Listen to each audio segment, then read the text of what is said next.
in the hell?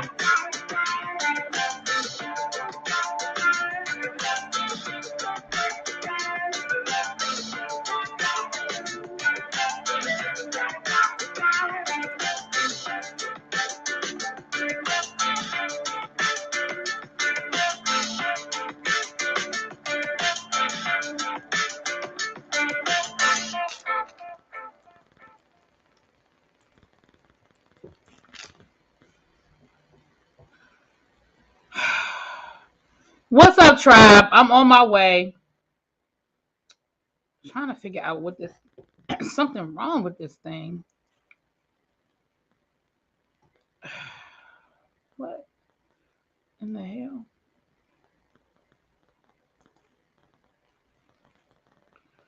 Okay.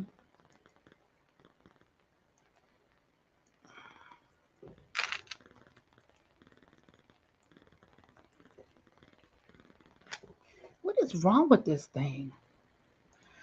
I'm sorry, y'all. I'm on my way. I'm trying to log into something and it's not. I don't know what's going on with this thing.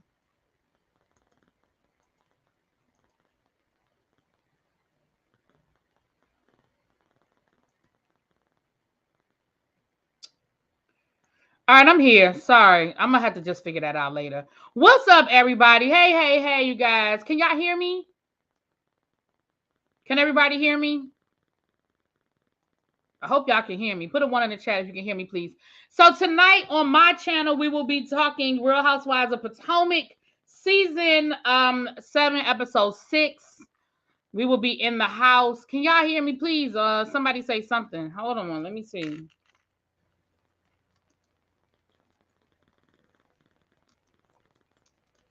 I'm thinking y'all can't hear me because. Oh, okay, y'all can hear me. Okay, my bad. All right, okay. So tonight we will be over here on my channel. Listen, this mic been giving me problems, honey. What's up, everybody? How are you guys doing? So listen, I apologize for that. I was trying to get logged into my Avon because I was going to start doing deals of the day leading up to the Christmas holiday season. And this Avon website is giving me a hard time. I'm gonna be honest with y'all. In full disclosure, the Avon website has been giving me a hard time for a while now, and I'm gonna be honest with y'all. I'm really considering not selling it anymore because it's been doing a lot lately, and it's becoming harder and harder to log in. The app doesn't work on my phone anymore. I can't log into the app on my phone because it's trying to log me in the Puerto Rico. Like one day I just couldn't log into the app anymore and everything was in Spanish. And I was like, I don't speak Spanish. Like, what is going on here? And now the website, this is like the second or third time from my computer that is giving me a hard time. So I'm just giving y'all a warning. Those of y'all that have been supporting me with the Avon, I do appreciate it, but I'm being honest, it's giving me a hard time and it ain't worth it if I can't get logged in. I'm gonna just tell y'all. So anyway, with that being said, let's move on. Hey, Lemon Kush, what's up, Cams? Y'all were the first two I saw in the room. What's up, Morgan? Hey, Lovely 31, Marilyn, Mimi, what's up? What's up, Tracy, my producer? Cool Gamer, what's up, Diamond Pearl? Hey, Below, what's up, Diva Juan? Brandon, hey, love. Overcomer, what's up, baby? Hey, Tam Brights, Ann McCombs. Hey, Ann, how you doing? I don't think I've seen you in a while. Hey, Yana, happy birthday, y'all. Everybody say happy birthday to Yana. Happy birthday, Yana. Hey, what's up, Ebbs? Hey, Danny. Look at all my members lit up in green. Hey, Morgan. Hey, Nicole. Okay, I see now. Okay, yeah. I see all y'all been telling me y'all can hear me. Okay. What's up, Jonathan? What's up, big bro? Hey, China. Hey, Stacy. What's going on? What's up, Kiss My Cheeks TV? Hey, girl. Thank you, Deanie. Yeah, this is my Milani. Y'all know I like this Milani color. Hey, Brittany. What's up, baby? Yeah, I love this is my Milani. Y'all know I love this color. I'm almost out. I need to order me some more, honey. I'm almost out. Last time I went to go order some, it was sold out. I was so mad. I said, I'd have told too many people about this color, and now I can't get no more, honey. I'd have told too many people. But hopefully it's some when I go in. Let me see this real quick. Let me try this one more time. I don't know what's going on with the Avon. Why it's giving me a hard time. They switched everything over. Not everything. They switched a bunch of stuff a few months ago, and it's been a problem ever since. And like I said, If it won't let me log in, then I'm really about to just be like, oh, okay, well, that's enough. Let me see.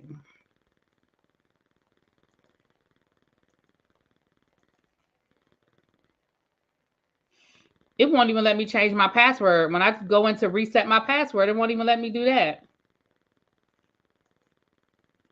Yeah, I don't know what's going on with this thing.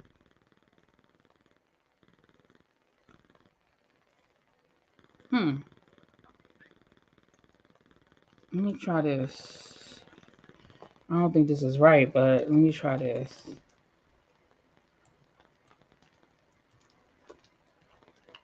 I don't think this is right, but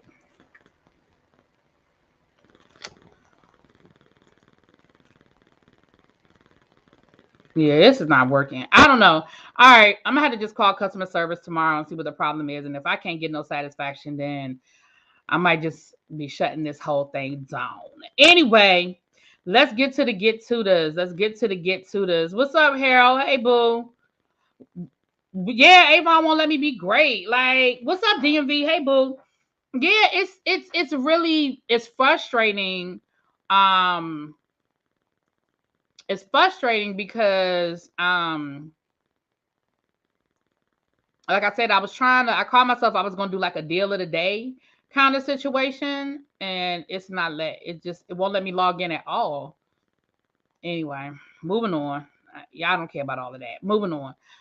So let's get into some things. It ain't a whole lot to talk about today, but we're gonna talk about a few of the odds and ends that we have going on, child. It's a few odds and ends going on. Well, first of all, let me start off. I'm gonna start off with the serious stuff so we can get into the silly and we can end on a silly note. So the first thing I want to say is prayers are going out to the University of Virginia family tonight. There was a shooting there earlier today. You guys may have heard of it, where I believe it was 3 students were killed and 2 other were injured. The 3 students that were killed were active players on the football team, and they do have a suspect in custody. And it says that he was a former member of the football team. So this is leading me to feel like this was somewhat targeted. I don't have a lot of the details. I have not gone back and gotten an update. So you guys, some of you may have more of an update than I do, but it's sort of making me feel like this was targeted. Um, it's just very coincidental that the person and your frat brother, I'm sorry, Jonathan, it's just very coincidental to me that 3 of the 5 victims were all active members on the team, and he was a former member of the team. Um, so prayers to the family, prayers to the UVA school. It's definitely, as more information comes out, I'm sure there's a story there. I'm not defending nothing, let's be clear, but I'm sure there's a story there. It's something there. Yeah, exactly, Jonathan. We definitely got to pray for these kids and their mental health. Again, I hate to keep saying it, but gun laws, we've got to find a way to address this issue of just it being too easy for people to get these weapons, and when they get upset, just thinking that that's okay. Yeah, he had to be waiting for them, but even with that, there's a story. I don't. I'm not defending. I'm not defending anybody. But even with that, there's a story. There's a story somewhere in here. And we'll get the details of that. But we definitely sending out prayers. We want to send prayers to the women in Iran. I'm not sure if you guys are familiar with what's going on in Iran. I'm not sure if you know all of the details of what's happening. One of the victims played high school football with one of your sons. Oh, wow. I'm so sorry to hear that. Oh, I'm so sorry to hear that. Yeah. I mean, I'm sorry anyway, but whenever there's somebody that has a personal connection, it just brings it home. It brings it home so much more. In Iran, there was hold on, let me read y'all a little bit of this.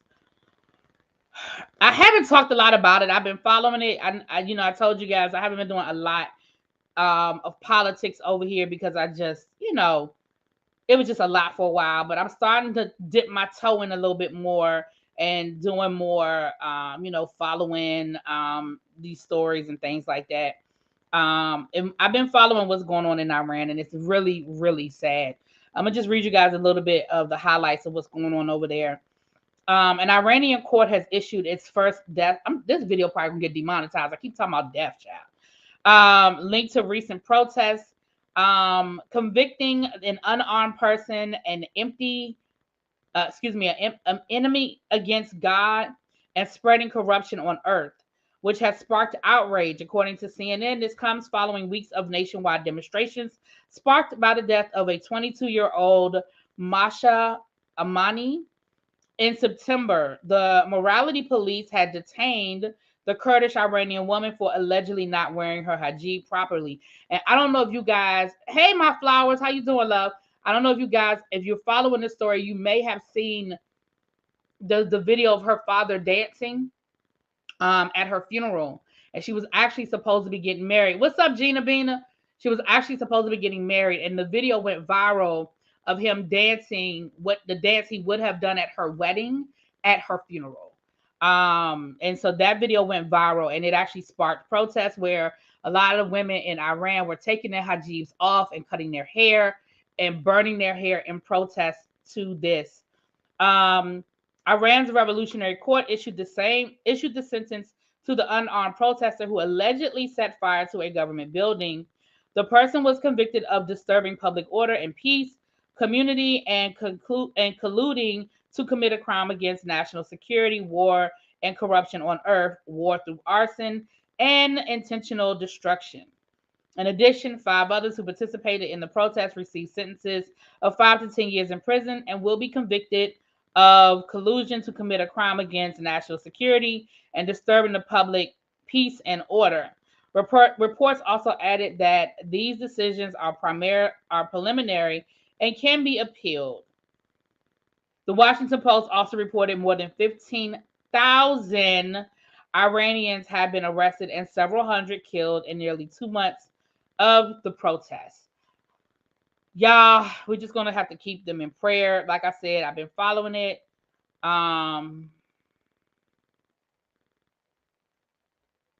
Yeah.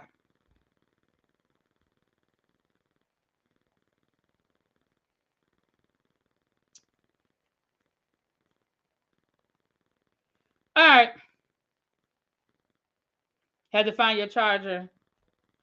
What's up, Raven? Yeah, again, I'm not trying to be too. That's why I said we're gonna get the sad stuff out the way. I've been following this story, and I just had not spoken on it. For like I said, for a variety of reasons. But yeah. So there's that. So just keep it in prayer, and y'all follow the story. What's going on? You know. You know. What we have here on my list, child. All right, let's go down the list, honey. Let's go down the list. Child, Keyshia Cole, they said they're gonna make a biopic of Keyshia Cole. What's up, little baby? Over to the Lifetime. Now listen, I got a couple of things to say about that. The first thing I want to say is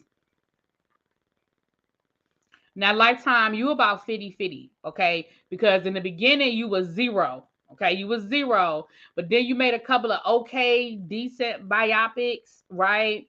The Salt and Pepper one was alright. You know what I'm saying? It was alright. The Clark Sister one was excellent.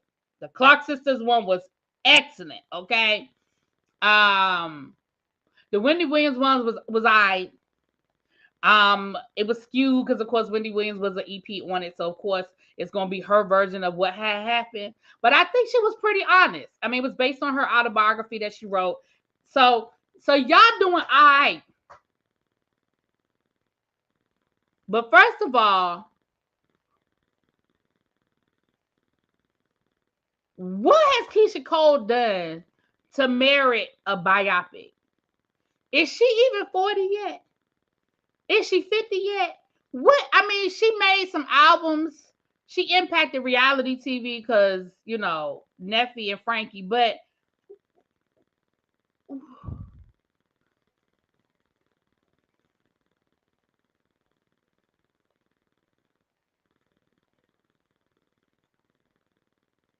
And then my second question is, who the hell gonna play Frankie? Who is gonna play Frankie? Who gonna play Frankie? That's all I want to know. Who we gonna get to play Frankie? Because if you can't give me nothing for Frankie, I don't want. If you can't give me the right person for Frankie, then I don't want. Well, I don't want it anyway. Let's just go ahead and start there. I don't want this. I don't want this. I didn't ask for it. I don't want it. Yes, Diva One, this is shit we did not ask for, because who in the hell asked for this? Nobody. Listen, I'd rather see the Mama D Scrappy biopic after Scrappy than, well, we already know Mama D was a pimp. And then Scrappy talked about how he had to grow up in the trap house watching his mama turn tricks. I am more interested in that story. That is, but who, man, nobody asked for this. Keyshia, nobody asked for this. And I agree. Somebody said that over on El Teddy's channel, y'all just said, they just said that, what's up, Miss B-Town Hester? What's up, love? They said that somebody over at El Teddy chat just said that we found out all we needed to know in her reality shows. I agree. Like other than the last maybe couple of years of her life, which don't really care. We got the whole story, man. We got the whole story. We got it. Do listen, if y'all want the Keyshia Cole biopic, just go look at the first 3 seasons of her reality show, because that's when she didn't care. That's when she was hungry and she didn't care about telling all her business. As she got more popular and was making more money, she started not telling as much of her business. But if you want to know, if you want the Keyshia Cole biopic, all you got to do is go watch the first 3 seasons of her reality show. She tell it all. She tell the whole damn story. Hell, that's when Frankie was still in jail. That's before Frankie even got out. Listen, when she went and visited Frankie in jail, we didn't need to know no more. We don't need to know no more. So I remember Frankie was in that firefighters program that they done made a movie about, and they done made a TV show about it now. Frankie originated that. Frankie was in that show. Okay, you got to go to class tonight. Okay, boo. Pray for me while you're there, honey. Pray for me while you're there. I didn't ask for it, but I'll watch it just to watch. Listen, Tracy. Listen, I'm gonna be honest with you. I probably won't watch it, and I'm only reason why I say I probably won't watch it. Honestly, I probably won't watch it because, like I said, I just feel like I seen it, and they better not say she playing herself, because I know I don't want that. I know I don't want Keyshia Cole playing Keyshia Cole. I don't want it. I don't want it. You want the Mary J. Blige biopic?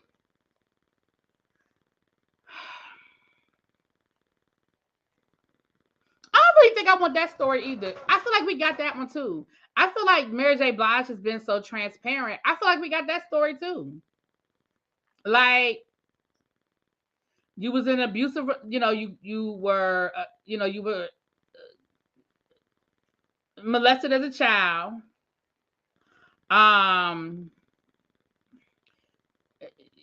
You got into the music industry. You ain't make no money off your first album. You was in an abusive relationship with Casey. Got out of that. Became an alcoholic, drug addict. You got with Kendi. You claim he got you clean. Then he cheated on you, and then you divorced him. Yeah, like, I feel like we got the story. Like, I just don't feel like I love Mary. I love Mary, but I just don't feel like I need it. I'm just saying, I just don't feel like I need it. Mo said he did not get his notifications. Please hit that like button if you are in the room. Y'all know how this goes, you guys. Please hit the like button. It pushes my video up in the algorithm, and it triggers more notifications. That is what was explained to me. Yes, now Snoop is getting a biopic. Now, I'm here for the Snoop biopic. I'm going to tell you why I'm here for the Snoop biopic. I did. Thank you, Kiss My Cheeks, because I did see that last week. Now, I'm with y'all about that. I am here for a biopic for Snoop. And I'm going to tell you why. There's a lot of Snoop story that has been convoluted and we don't have clarity on, right? We don't have all of the clarity on the Snoop Death Row slash what's Master P record label slash him and Pac weren't friends when Pac was killed. How did that happen? What had went down with that? Him and Pac weren't even speaking, and then him and Dr. Dre falling out, but then reconciling. Like, I want the story. And I feel like Snoop will be honest with it. I feel like we want to know as much as he can tell us with the whole murder was the case situation. We know we can't tell everything because there's no statute of limitations on that. Okay. So he can't tell us everything, but I feel like he can tell us a lot. Like, I need some clarity on you and your wife's situation. Okay. Like, you filmed a whole porn movie in the backyard. Your wife filed for divorce, but then y'all got back together. I need some now I'm here for Snoop. I'm here for the Snoop. Now I'm here for that. I'll be here for that. I'm here for that. Now I'm gonna tell y'all. Now I'm here for the Snoop one. Okay, there's a lot. Like, we know a lot of Snoop's story, but we don't know it in the correct order.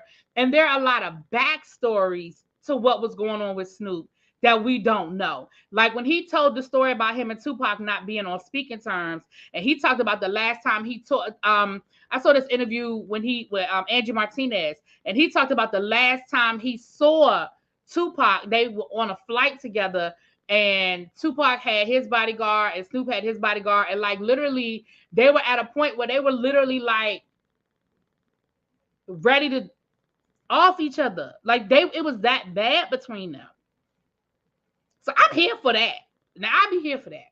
Now, and especially if it's gonna be on Stars. What's up, peace, love? What's up, baby? Especially if it's gonna be on Stars, because then Stars can be real. They can be real gritty with it. They can be cussing. They can be smoking people, showing people smoking weed. Like, they can be real gritty with it on Stars. I mean, hell, look at Power. If they can do all that they do and say on Power, then I know that Stars can be gritty with it. I'm here for that. Now, I did see that last week. I'm here for it. Yeah, child, he filmed the whole porn movie in the back seat in the backyard of his house, and then his wife had filed for divorce, but then they had made up. Yeah, child. Yeah, honey. But that's what I'm saying. I need clarity on it because, maybe that's an urban myth. Now, I mean, the porn movie ain't urban myth. Where he filmed it might be a myth. Snoop he wasn't in the movie, but it was like under his production company or something. But allegedly it was filmed at his house. In the backyard. Snoop said he put his hat over his head and the weapon in his jacket during that flight. Yeah, he sure was. Yeah, Snoop's not in it. No. I didn't mean to give y'all the impression that Snoop was in it. No, he wasn't in it, but it was under his like production company or something. It was like, it's like it has his name on it, but no, he's not in it. I'm sorry, y'all. I didn't mean to give y'all the impression. No. Snoop is not in it, but it's some sort of. Yeah, I remember when he had his reality show. Well, his wife does accept his infidelity because let me tell you something. I will never forget. Back in the day, VH1 used to have this show called Behind the Music. I know a lot of y'all not going to remember Behind the Music, but some of y'all going to know what I'm talking about. VH1 had this show called Behind the Music. And I remember they did the women of hip hop or the wives of hip hop. Like, it wasn't women of hip hop like rappers, but it was like the women behind, right? And they talked to all of the wives of hip hop artists and long-term girlfriends. And I will never forget. Snoop's wife said, I will never forget she said this. I think they must have, you know how they ask them questions off camera and then they get their responses. So the question must have been something along the lines of,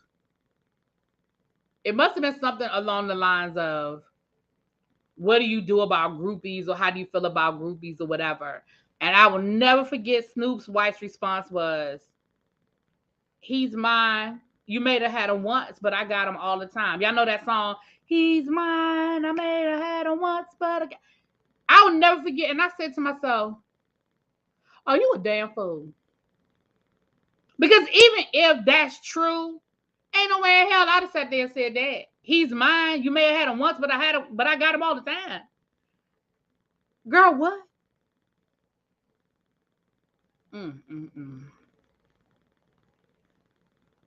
I remember Jay-Z and Lil Kim were watching Two Girls Are Out.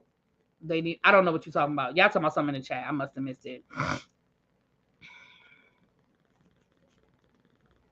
Rappers used to be heavily involved in the porn industry. Luke literally had interviews. Oh, yeah. Well, Luke created that whole genre, if you really want to get down to it. I want some Black Dynasty films. Lots of Black entertainers are related. Whitney, Dionne Warwick, Snoop, Brandy, Ray J. That's true, Zara. There is a whole lot of family. I mean, Monica and Ludacris are cousins. There is a lot of people. There are a lot of families that are connected. That is true. That is true. Loved Behind the Music on VH1. I enjoyed the Lenny Kravitz one where his friend told his tea and he admitted it. What TV, Carter? I saw the Lenny Kravitz one, but what tea you talking about? I don't know what tea you talking about, girl. Put it in the chat, girl. Cause I saw it. Cause I remember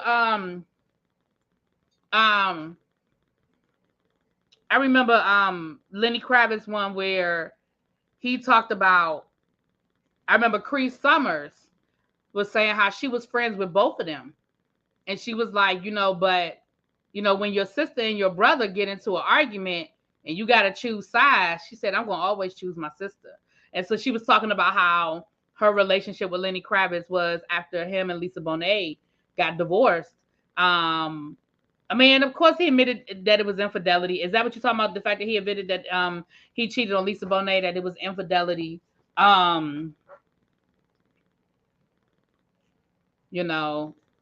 Lenny Kravitz was a good one. And then he talked about how when he cut his dreads, Lisa Bonet, he talked about how they're friends again, how they were able to be friends again. And he said that Lisa Bonet, they were in Jamaica together.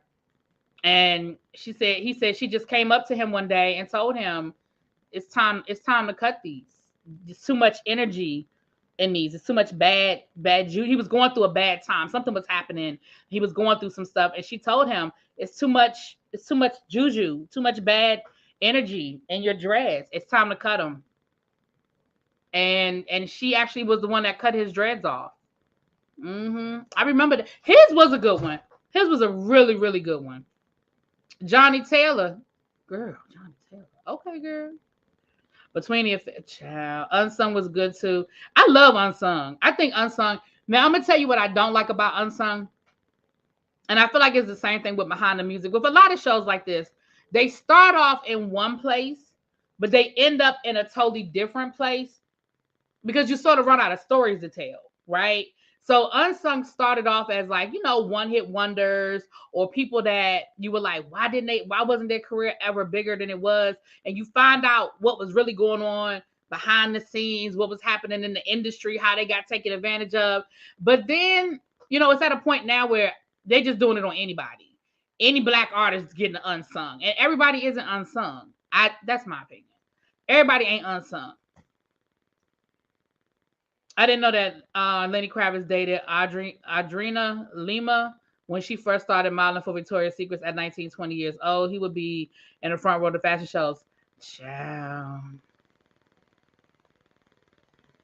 Yeah, unsung in the beginning. Remember they did Melba Moore? Oh my God, the Phyllis. Now that's who need a biopic. Phyllis Hyman need a biopic. It would be sad as hell. But even when you get the story about Phyllis, like read her. Somebody wrote a biography about Phyllis Hyman. It was so good. Nate Robb did it on her channel. If y'all don't know who Nate Robb is, Nate Robb, she does books. And most of the books she covers are like biographies of like Black entertainers and stuff like that and autobiographies. And she did the Phyllis Hyman one. And it was so sad when you find out how Clive Davis did Phyllis Hyman.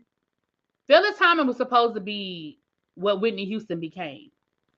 But because Phyllis Hyman didn't have the quote unquote look, and we're not going to take nothing away from Whitney Houston's talent. Let's be clear. But Whitney Houston had the talent and the look, the industry look, right? And the way Clive Davis did Phyllis Hyman, It was really sad. And it wasn't just Clive Davis. Let's be clear, the industry. But when she signed with Clive Davis, she thought this is it. He sees me. He understands what he knows what to do with me. And then for her to basically be kicked to the curb for Whitney Houston, I think that was the last straw. And then of course she had such horrible relationships with men. Oh gosh, her relationships with men. But now I would be here for a biopic or Phyllis Hyman. But I want the person to do the Phyllis Hyman biopic. I want it to be the same people that did the New Edition movie. What's up, Leo? I knew you was gonna pop up. I started to say, "Where's Leo?" Because we talked about this before with Phyllis Hyman. Oh, I still have it for Clive. Ciao. Mm-hmm. So I'm here for that. Give me the Phyllis Hyman biopic. That's what I want in my life. I saw somebody a little while ago say Anita Baker. I'm okay. I would be okay with an Anita Baker story. The only problem is I don't know if Anita Baker would cooperate.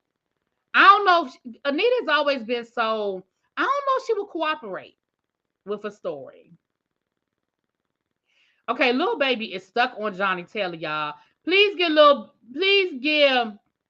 Lil Baby that Johnny Taylor. She is stuck on Johnny Taylor, not Angela Bofield. Didn't Angela Bofield already have an unsung? I thought she had an unsung.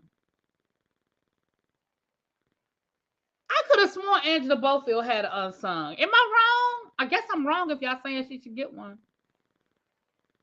I'm not a big fan of Anita Baker at all. Phyllis's live version or Letterman, her cover of What You Won't Do for Love is wonderful. Yes. Yeah, I've heard some horrible stories about Anita Baker. I ain't gonna lie. I've heard that Anita Baker is nasty. I have definitely heard that Anita Baker is nasty. Y'all remember when Anita Baker... Now, I'm gonna tell y'all who I wouldn't mind a biopic on. And it's only because I want the tea. I'm gonna be honest with y'all. It's only because I want the real tea. Luther Vandross. Y'all remember when Luther Vandross and Anita Baker got into it on tour? Bitch, do y'all remember that? When Anita Baker and Luther Vandross got into it on tour. See, that was before the days of the internet. See, nowadays it would be all over the shade room and stuff. But back then you just heard rumors. But I remember Luther Vandross he didn't get along with Anita Baker on tour. He did not get along with En Vogue. Remember when he was on tour with En Vogue? He didn't get along with them either. Baby. But Luther said that one night, Anita sang one of his songs. And he said, I just didn't understand why she felt the need to sing one of my songs. She has enough hits of her own. I said, oh. And he said that on Oprah. I remember that when he said that on Oprah. He said, I just didn't understand. Or was it the other way around? Was it Luther? Did Luther sing an Anita song or did Anita sing a Luther song? One of them sang the other person's song. And I remember the response being, I didn't understand why they sang one of my songs. They had enough hits of their own. I think it was Luther. Talking about Anita Baker. And he said she had enough hits on her. She has enough of her own hits. I didn't understand why she sang any of mine. Now, I'm going to give him that. Now, that's true. You on tour with somebody, there's no reason in the world for you to be singing one of their songs. But I feel like that was probably in response to some old diva shit he did to her. I just feel like it was some old back and forth. I would love to be here for that child. Two divas in the room is a recipe for disaster. You ain't lying. Exactly. These artists don't be playing these games. And listen, I ain't gonna sit here and lie to y'all. Listen, I said this before and I say it again. Whoever Luther Vandross used to deal with, he took care of them. Whoever Luther, he took care of them. Because ain't nobody told nothing. The man been dead for 20 years. And ain't nobody said nothing. Oh, yeah, he took care of them. Mm-hmm. And on one hand, I can't be mad. I can only respect the hell out of it. But on the other hand, I'm like, when you gonna tell it? Like, what you waiting for? His mama gone. He gone. When you gonna tell it? I ain't lying. There's a part of me that want it. I want it. That's true. You're right. His ex-boyfriend's probably all gone too. That man is somewhere heartbroken. He will never love again. Well, you know, Luther was involved in some very interesting relationships. He said that's you could always tell Luther's um romantic life by his weight. He said that when he was heartbroken is when he would lose all of the weight. Look, Patty just confirmed what we already knew, but she didn't really tell it. And Patty, I don't think is ever gonna tell his secrets. I mean, she did out him, but I think because what she said was, I thought everybody knew, but I don't think that Patty is gonna tell it like who, what, when, where, how. And Patty know the stories because remember Patty and Luther were friends, like they were for real friends. So she got the tea, but now I don't think she gonna get a tea. But we do not know Luther was gay. Who don't know that? Who don't know that, Jonathan?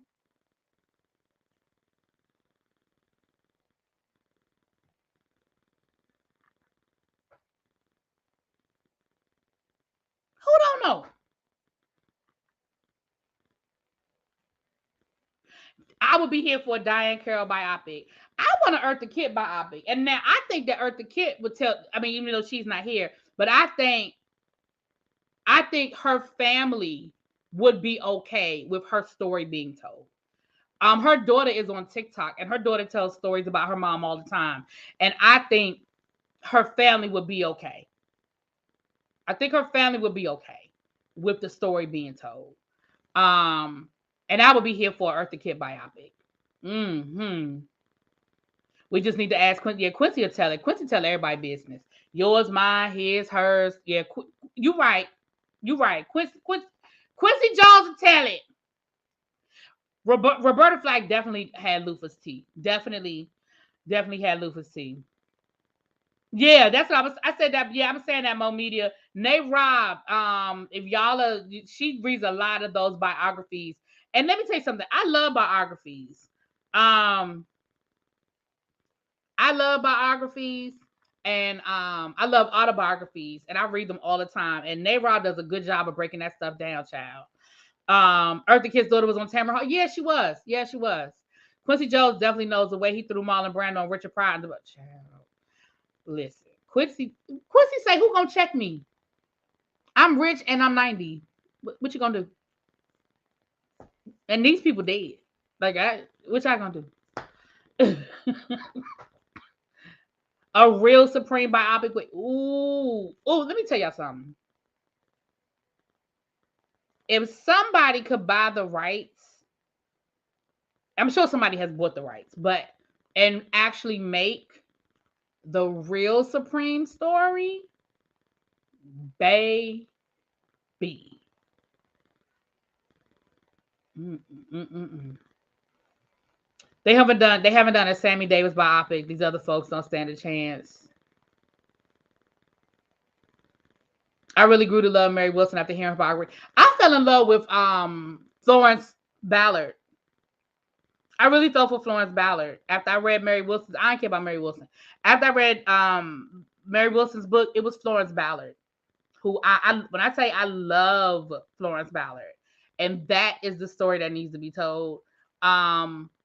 Dreamgirls actually does a decent job of telling the story. I mean, of course, you got to take a few things out here and there, but they actually do a decent job of telling Florence Ballard's story. A lot of what happened to Effie's character in Dreamgirls is very, very reminiscent of what happened to Florence Ballard. Yeah.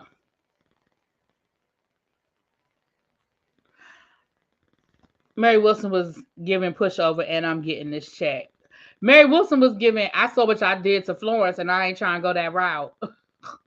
Titus Bridges can play Lufa. Do you know what, Tracy? He could. He absolutely could. Yeah.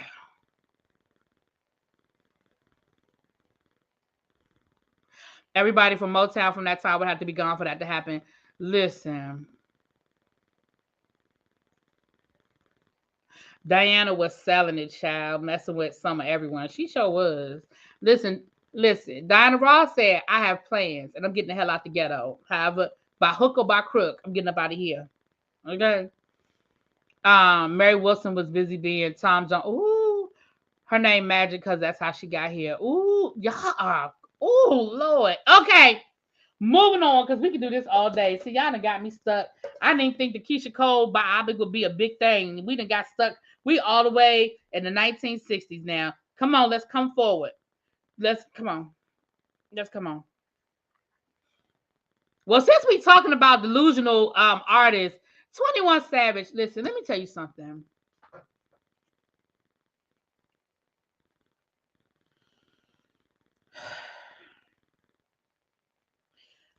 Savage is the reason why I can't do y'all.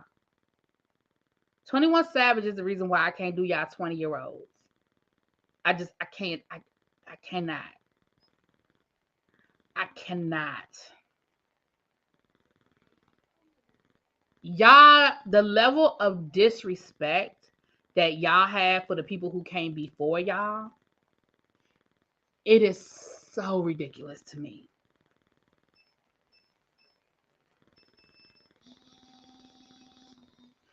"21 Savage said that Nas is not relevant. He just has a loyal fan base. Sir. What's up, Pat?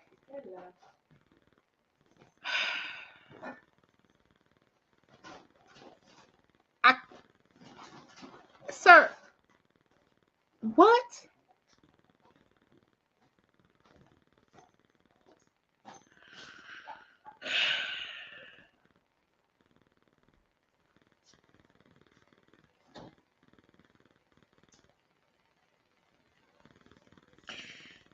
The fact that you are even addressing Nas tells you that he's relevant. Do y'all realize that Nas's debut album came out in 1992? The fact that we're still talking about Nas in 2022 proves he's relevant. The fact that this man is still dropping new music and people want to hear it proves he's relevant. Again, it goes back to those comments that what was his name? Was it DJ Academics made a few weeks ago about the pioneer rappers and this and this. I'ma really need people to be respectful of what came before them. You don't have to be a fan. You don't have to like. But let's be respectful of what was there before us. Somebody I read, Twitter was tearing his ass up. And one of the things I read was Nas's debut album came out 20 years ago, and I would still listen to it today. I ain't gonna want to hear a 21 Savage song 5 years from now. I think that's pretty accurate. Do y'all realize that Nas created one of the best diss records in the history of rap? If y'all can't tell me the name of that record, then me and you ain't the same. If y'all can't tell me that y'all don't remember the Nas Jay-Z beef, me and you ain't the same.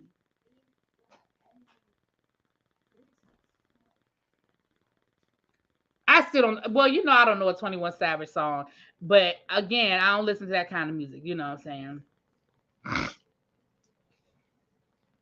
I'm just saying. I'm saying, like, for real, like, real talk, y'all. Like, again, if he had said, listen, if you could say I'm not a fan of Nas, I'm okay with that. You don't have to be a fan of everybody. Hell, I'm not a Michael Jordan fan. But nobody has ever heard me say that Michael Jordan is not relevant to the history of basketball. The NBA was not. Michael Jackson made the NBA, but I said Michael Jackson. Michael Jordan, along with the Showtime Lakers, that whole era of the NBA, took the NBA to another level, right? So I would never sit here and talk about the fact that the NBA, that Michael Jordan this and Michael Jordan that. I'll never take that away from Michael Jordan, but I ain't got to be a fan. I do not have to be a fan, and I'm not. I'm not. Because I grew up a Detroit Pistons fan. I couldn't be no fan of Michael Jordan. It just don't work. So it's okay to say, listen, I'm just not a big fan. I can respect that. I can respect that. But what you won't do is say he ain't relevant to the genre of music that is paying your bills. That's what you not gonna say. Yes, it was Ether. I see a few of y'all in the chat. Absolutely Ether. And if y'all don't know about Ether, and y'all don't know about that Jay-Z Nas rap battle, if y'all don't know, man, please. When y'all get off of here, go over to the YouTube and y'all go listen to Ether. It still slaps. Nas will bury most of these other rappers, old or new. Plus, Nas has many business ventures, one of which is a lucrative deal with Amazon. He doesn't age either. Yeah, Nas is all right. Like, he's good. I mean, he's doing really well. I respect Jordan's talent, but I wouldn't break. Yeah, that's what I'm saying. You ain't got to be a fan. I ain't no fan of Jordan's at all.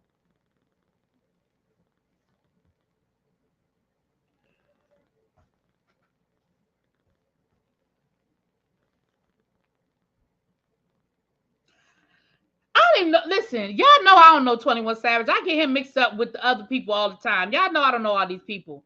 You know, and again, it's not my cup of tea. It's not my music. It's not my genre. But clearly, these people are creating stories for the next generation. You know? But it just pisses me off when I hear these people that just have no respect for what has come and what's laid the groundwork. Everybody ain't laid groundwork, right? Everybody who made a rap album in the 1980s is not a pioneer. We get that. But Nas is. Nas is. Now, there's some people that if you say, oh, well, they made an album in the 1980s, that don't mean shit. Making an album ain't shit. Making an album don't mean shit. But it's the impact of the album that makes a difference. It's the impact. These young rappers ain't it anyway. They won't even live it. Oh, well, I ain't gonna go down there. No, I don't think the statement was made to get a buzz. I think he really feels that way. I don't think he expected the backlash. Because again, these people honestly don't see beyond that. And they really feel that way. And I think they believe a lot of people agree with them. I think they think a lot of people feel the same way they feel. Illmatic is absolutely a classic. Absolutely a classic. I listen to, I mean, from time to time, I throw on to listen to it. It is absolutely a classic. Who is talking about Prince? Right. Can't see beyond themselves and what they know. Listen, we got 124 people in the chat. Mods, what my likes looking like? Can y'all hit that like button, please? And thank you. Please and thank you. It is free 99, y'all. It's a free way to support the they listen. Let me tell you what they better not do. They better not disrespect Rakim. Y'all know how I feel. Well, y'all might not know, but I'm telling you how I feel. We're gonna respect Rakim. Yes, ma'am. Yes, sir. Yes, ma'am. And yes, sir. We will absolutely respect Rakim over here. Listen. That's like disrespecting KRS-One. What you won't do. What you won't do. What you won't do is disrespect KRS-One. Let me tell you what you won't do. And again, you don't have to be a fan. But you ain't going to disrespect him.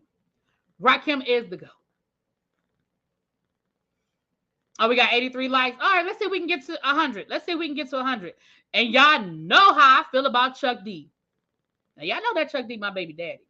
Now, me and Ice Cube had to get divorced. We did. We had to get divorced. It just didn't work out. You know, listen, everything ain't for everybody. It just didn't work out. It didn't work out. Yeah. But he's a pioneer. Ice Cube is definitely a pioneer of the West Coast rap. He's definitely. Listen, Rakim absolutely can get it. Rakim can absolutely get it. Okay. The only Rakim verse I know is one from Addicted. Xavier, I'm gonna need you to go download some albums. Follow the Leader. The, I can't. I can't with you. I love you so much, but I cannot, Xavier. Xavier. Before we go any further, there was a very important birthday this weekend. We've already said happy birthday to Yana, but there's another very important birthday this weekend. This weekend was Whoopi Goldberg's birthday, and we just have to acknowledge the queen of our channel over here, Whoopi. Happy birthday to you, girl. I know you were so busy you didn't have time to call me or return my tweet to you. Well, actually, you got off of Twitter, so you didn't see my tweet. But happy birthday to Whoopi Goldberg. Yes, y'all know how we feel about Whoopi over here, child. Y'all know how we feel about Whoopi, honey. Yes, whoop whoop. Right, move the crowd. The beats, like Eric B's beats were ridiculous. Like, whew, I'm gonna need y'all to go do some research, okay? But yeah, 21 Savage, sir, go sit down and go make a bottle. Like, don't ain't Rihanna waiting for you to come make a bottle or something? Like, sir. Oh Lord. Speaking of artists, there was a Whoopi emoji. Is there? Yeah, it's a Whoopi emoji. What? Girl, yes. She's the queen over here. Absolutely, it's a Whoopi emoji. She is the queen. If you are a member, you have access to the Whoopi emoji. Sure do.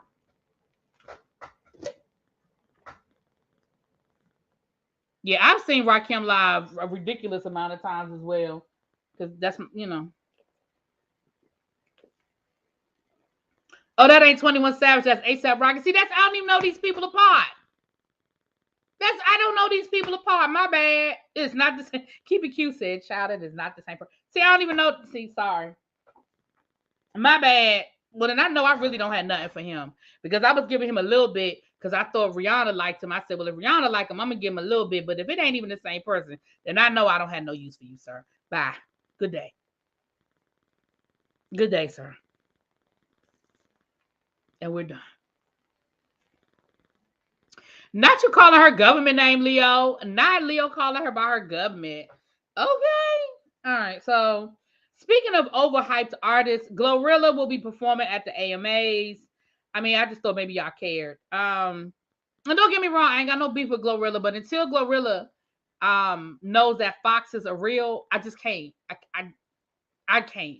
Y'all remember last week or the week before last when I showed y'all the video clip of her in the interview over in London, and she thought foxes were fake. She like unicorns, that they weren't real animals.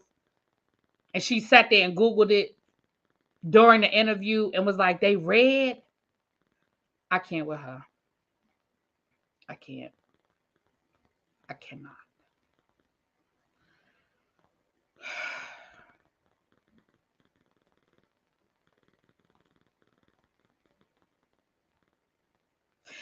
But it's not spelled Karen though. It's spelled like when you see it, it looks like Carolyn, but it's not spelled with a K.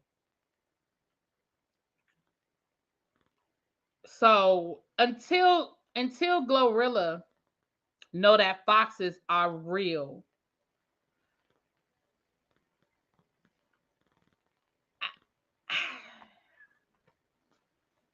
I just can't care that she performing at the AMAs.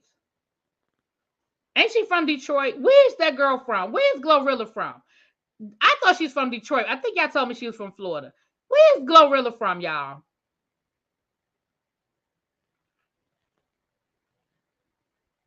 Let me go in the bush and weep.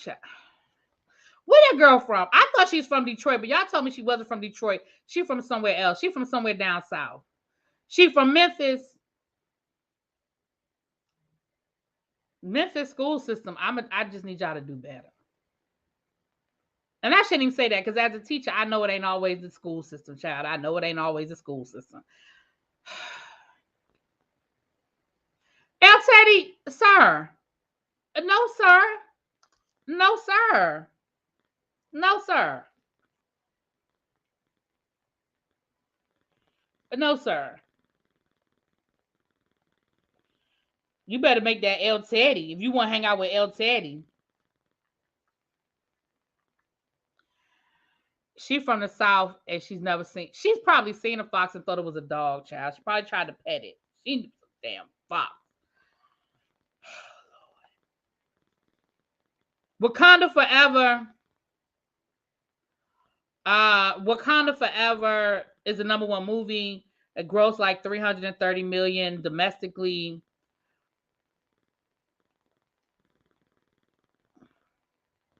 I saw your last comment. Oh no, I didn't see that comment. Well, again, y'all believe El Teddy if y'all want to. Cali girl said, "Listen, I got family from Memphis, okay?" Oh, she don't want to hang with us, y'all. That ain't it. I just gotta be. I can't hang with everybody. El Teddy, don't be in my chat correcting me. He said it was 180 million domestically. So what was it, 330 worldwide then? Oh, he gonna make me come and get him through the damn screen.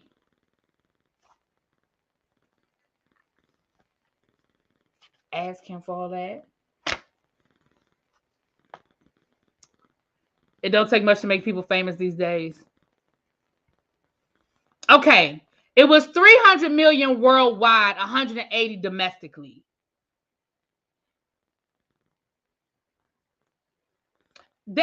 You know what, that Ice Spice, she looked like, she don't look real. She look like a Bratz doll or something to me. Well, they already had her perform that song at the hip hop awards. They just gonna bleep out every other word. You didn't see my brother on your trip? No, he wasn't there. He wasn't. He was out of town.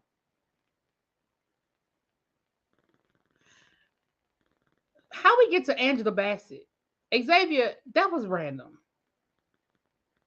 I don't know A Spice. I don't know nothing about her. I just know that she just started popping up the last couple of months, like maybe like 2 months, and she looked like a Bratz doll to me.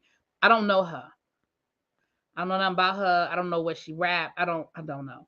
But isn't she African? I think I read somewhere where she's African or something. I don't know. I don't know her. I don't know her.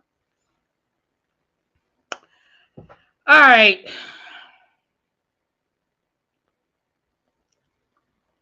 Kandi is getting sued. Ain't nobody neglecting El Teddy. Y'all gonna stop going up for El Teddy. Ain't nobody neglecting El Teddy. Mm. Mm.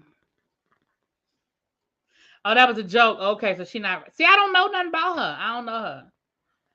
Kandi is being sued. There was a shooting at her OLG restaurant back in 2020. Not the one that's featured on the show, but her other location. And the woman is suing Kandi. She's suing the mall because it's like in one of those like strip malls. She's suing the strip mall. She's suing OLG, Kandi and Todd, because she said that because of the neighborhood that the restaurant is in, they should have had more security there. Now, from the article that I read, there was security there because she said that there was security there. So I guess my question is, how much security is she supposed to have? If she has security at the restaurant, how much? How much security? Like, is she supposed to wand people down before they come in to eat? People don't get wanded down going into restaurants. Not most restaurants. So, girl, what are you? I'm sorry that happened to you. And her daughter was shot, and I'm sorry that happened to you. It was terrible. But again, how much security is she supposed to have?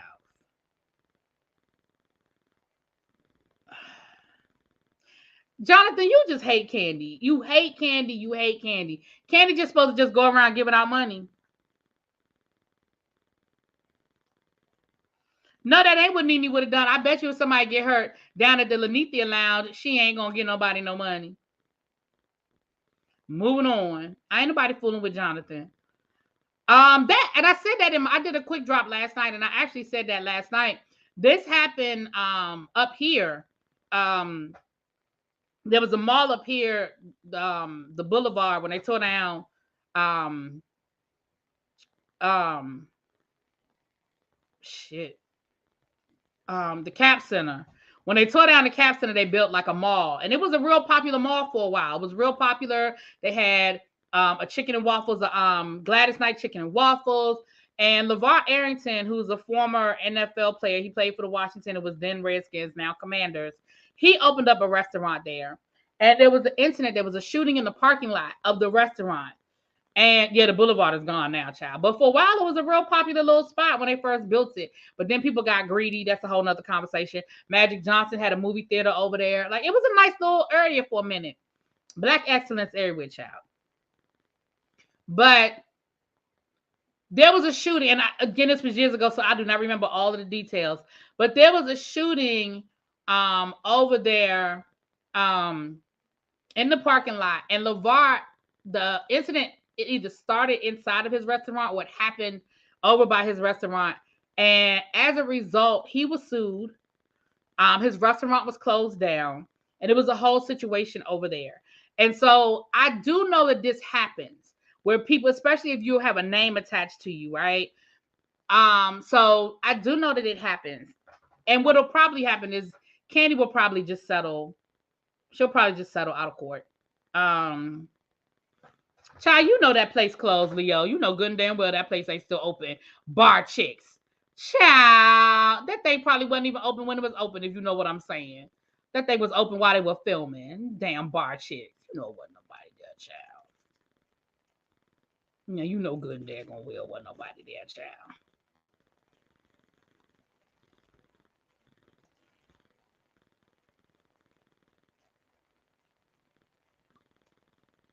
You funny. You got jokes talking about Bar Chicks. Child. Bar Chicks. I think I looked for Bar Chicks one time when I went to Atlanta. And it was so far out. Like, it was out. It was so far out. I heard the Bar Chicks had odd hours, so I wouldn't be surprised if it was only open during film. Yeah, child. I don't think that lady will win the case. Yeah, it'll probably settle. Like, for whatever she's suing, Kandi will probably throw her a check and she'll probably settle. I just don't see. And I mean, nowadays, you know, I didn't go to anybody's law school. So I ain't about to sit here and say what can or can't happen in court, because we've seen lawsuits for crazier. But I don't think that it will. I don't think that it will. That it will go anywhere. I just think they'll probably settle out of court.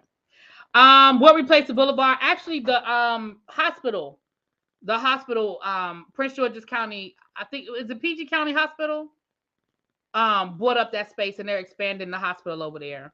So the majority of the mall is gone. There are still a few restaurants over in that area, but the majority of that area is closed. They expanded the hospital. Exactly, Zara. It's a lot of times it's connected to the name. A lot of times it's connected to the name. Now, Nicki Minaj is also her husband, actually, not her. Kenneth Petty, Nicki Minaj's husband, is suing the state of New York. He is suing the state of New York. He said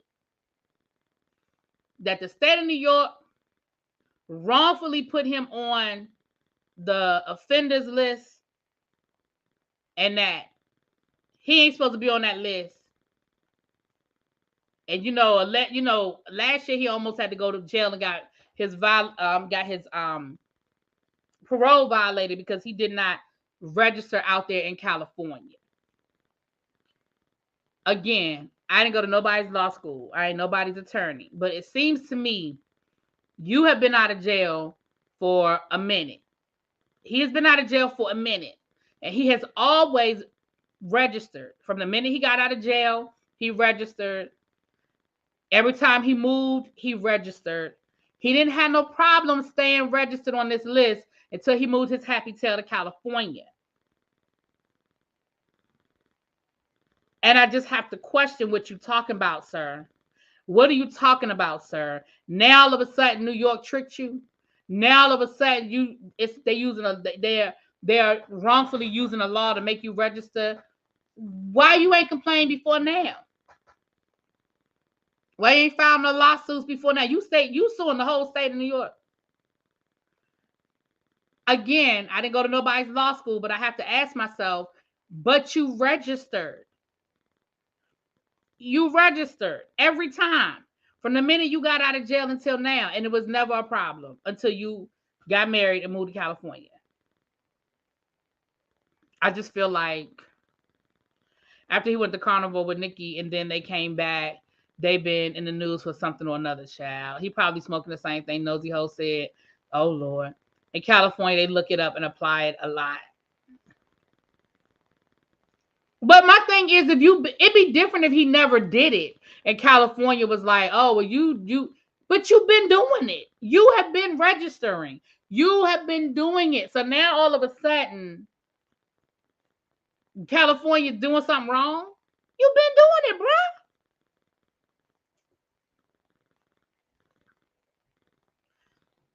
Been doing it, child. You've been doing it, bro. You've been doing it, child. Anyway, just giving y'all the updates. I did quick drops on them. I just got to give y'all my 2 cents, honey. Just give y'all my 2 cents.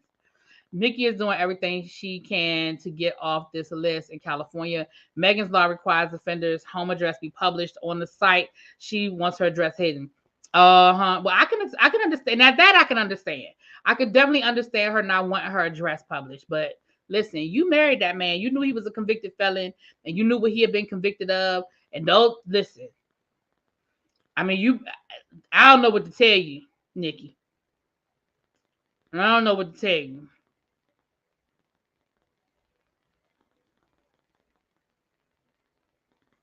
I don't know what to tell you. Entitled criminal, if he did what he did to me or mine, he wouldn't be here to make these come. Ooh. Ooh. All right, we got a few more stories, and we're gonna get on out of here and get ready for the panel tonight. Jennifer Lewis told Kanye West to shut the hell up. Now, for those who do not know who Jennifer Lewis is the mother of Hollywood. And Jennifer Lewis said, and she has been very open about her mental illness battles. And she said that Kanye West needs to shut the hell up, go get some help, go get treatment, and he needs to do it for his kids. He needs to do it for his kids. Well, yeah, you're right, DMV. She did say something else, but I'm trying to, I done already been. This video already probably ain't gonna be monetized, child, because I done talked about all kinds of stuff and I was cussing too. So I'm trying to say what I can say, honey. Maybe it'll just be on limited ads, okay? But speaking of which, do we have over 100 likes? Do we have over 100 likes? It's 132 in the building. If you are not subscribed, go ahead and hit that subscribe button, because you know why? It is free 99. And if y'all can please hit the like button if you have not already, because again, it is what? Free 99. It is a free way to support the channel. Okay?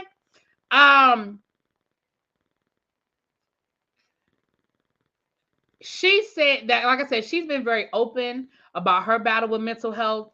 And she said, listen, Kanye, your kids are watching you. Like, your babies are watching you. And if, you got to set the right tone for your kids.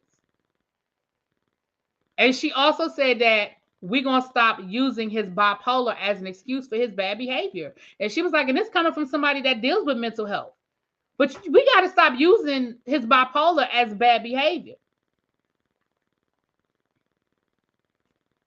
Then Kanye, now listen, Farrakhan released a statement last week. And I looked at the statement, and from where I was sitting, I feel like Farrakhan was defending Kyrie Irving and defending Kanye West. I feel like Farrakhan defended those two men. Okay. Well, Kanye don't feel like he defended him, and Kanye now he got beef with Louis Farrakhan. He said that he feel like Farrakhan slighted him, and now the two of them need to have a conversation. I say, damn, Kanye, can't nobody make you happy. Can't nobody make you happy. Danny says she see 86 likes. Can we get over 100, please? There's 134 people in the room. Can we get over 100 likes? That would be great. I appreciate that. Thank y'all. I love Jennifer Lewis. I love Jennifer Lewis too. And like I said, if you read, y'all need to read her book. First of all, don't read her book. Go get the audio version of the book. It is her. She reads it herself, and it is freaking hilarious. Listen, y'all go and get the audio version of Jennifer Lewis. Her first book. She just came out with another book. I haven't read that one yet, but her autobiography, y'all, I'm telling you, it is entertaining as hell. But she's very, very open about her mental health and how it manifested with her. With her, it manifested itself through sex. She was very much a sex addict. Because when she was manic, it would manifest itself that way with her. Last I heard about that man, he was getting into it down to the Sun soccer game, child. He had been quiet for a minute, but then he started talking again. Now he's talking about all the people in Hollywood who were sacrificed. And of course, all of the Illuminati people are like, see, we told you. The Illuminati did it. Okay. Listen, I ain't about to sit here and keep arguing with people over the Illuminati. I'm just not. I guess we'll find out when we die who right and who wrong. Because I ain't about to sit here and argue about nobody about the Illuminati. But if you believe the Illuminati exists and that Kanye West mama was sacrificed for the Illuminati, and he said Bill Cosby's son, Michael Jordan's dad, like he started naming all these people who had tragedies in their life, and it couldn't just be that there was a tragedy in their life. It has to be connected to the Illuminati and that they were sacrificed. So listen, I don't know. And I guess I'll find out when I die.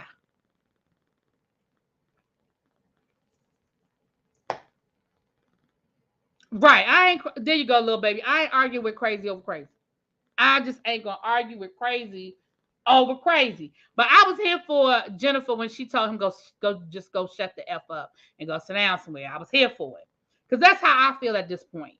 Sir, just go be quiet. Just go be quiet.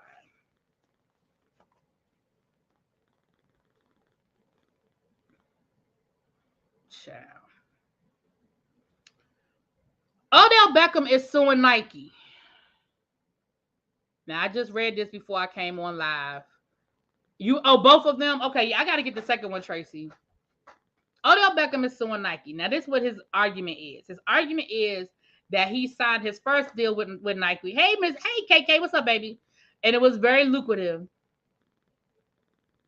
And then when his contract came up, he was dibbling-dabbling about going over to Adidas, but then Nike exercised their right of first refusal, and they offered him a great contract. He said, but this time, the fine print was a little bit different. And we're going to come back to that in a second. He said this time that the fine print was a little different. And they basically made it impossible for him to hit all of his bonuses, to get all of his money. And then he was supposed to get a $2.6 million payout earlier this year, but Nike withheld $2 million of it because they said he violated part of the agreement because he adjusted his shoes and the gloves. And he said that he's always adjusted his gloves because to make them more in line with his fashion sense. And that the reason why he had to adjust his shoes is because he's with a new team and Nike never sent him the shoes that had the new team's colors on him. He said that he feels like Nike basically set him up so that they didn't have to pay him. And they put all of these ebbs and flows in there so he couldn't get all his money. Yeah, he still plays. And this is what I'm going to say. When I read the first half of the article, I was like, that's on you, bruh. Because again, when he said that Nike gave him the same contract, except for this time they changed the fine print. Once again, what do I always say? Odell, I know you got plenty of lawyers. And you should be suing your law firm and not suing Nike if they did not tell you, hey, they changed some things in this contract. Let's go over it. This ain't the exact same contract. There's some things in here we need to talk about. That's on your attorney. That ain't on Nike. I need people to stop thinking, listen, these people are not your friend. You are in business with these people. You have made a business agreement with these people. Nike is not your friend. I don't care how many times they slap you on the back and call you brother. I don't care how many exclusive events they invite you to. I don't care how many parties they throw with your name. I don't care how many billboards they put up with your face. I don't care how many commercials they give you. These people are not your friends. They are in the business of making money, and they are going to find a way to maximize their profit while minimize your gain. That is it, and that is all. So if you had this great contract with Nike and they wanted to sign you to a new contract, it was up to your attorneys to make sure that everything in that contract you agree with. That's how I feel. Now, the second half of this, when you said that they are punishing you for certain things like changing the gloves when you've always changed your gloves, that's not something new. Now, I'm kind of with you. If it's something you've always done and now all of a sudden Nike got a problem with it, if you said that they're penalizing you because you adjusted your cleats because they didn't send you the cleats that reflected the colors of your new team. But again, I have to say, why you ain't get on the phone and get that straightened out? But I can see that I don't feel like that's worth a $2 million penalty. If they were supposed to give you a $2.6 million payout, I don't feel like that those things are a $2 million penalty.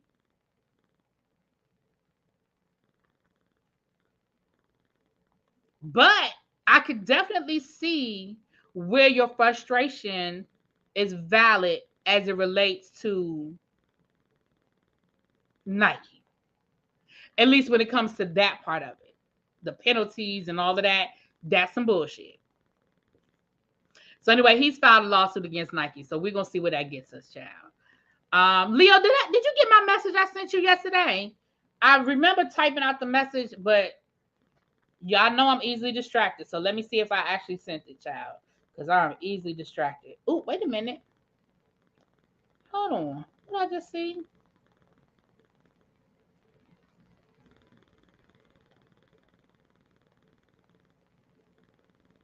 Hold on.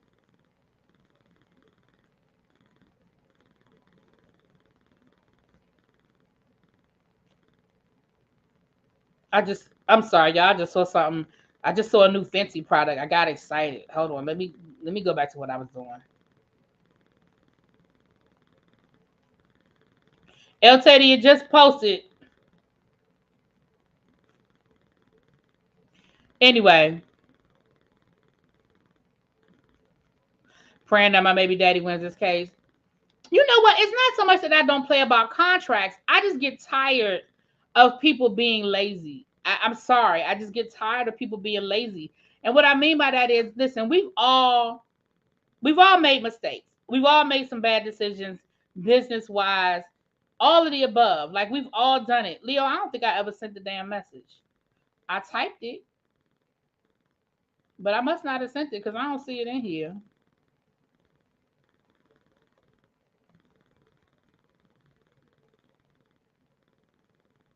What the hell? We got 101 likes and 133 people in the room. We can do better. All right, Leo, I'll hit you up after this but I basically was talking about, I'll hit you up after this.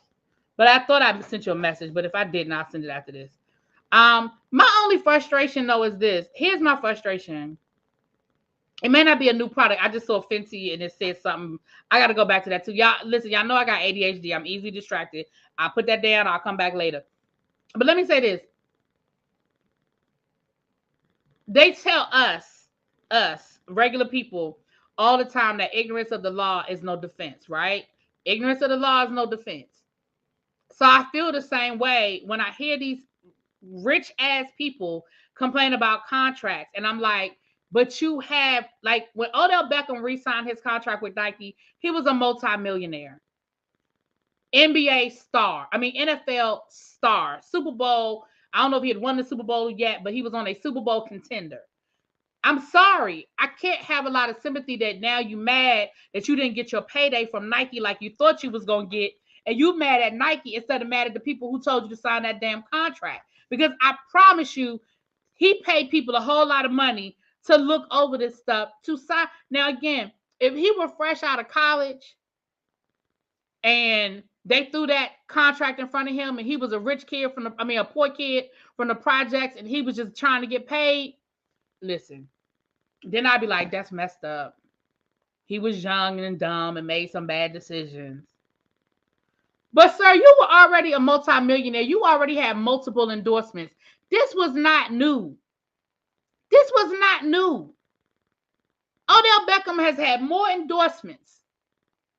And you pay people a lot of money to look out for your best interest. So I just feel like the people you need to be suing is your lawyer, not Nike. Because unless Nike said to you, we're sending you the exact same contract, which I doubt they said. There's too much available knowledge and history for this. My grandmother measured twice, cut once. Exactly. My father used to tell that to me all the time. You measure twice, you cut once. And his daddy played ball. Absolutely, Cindy.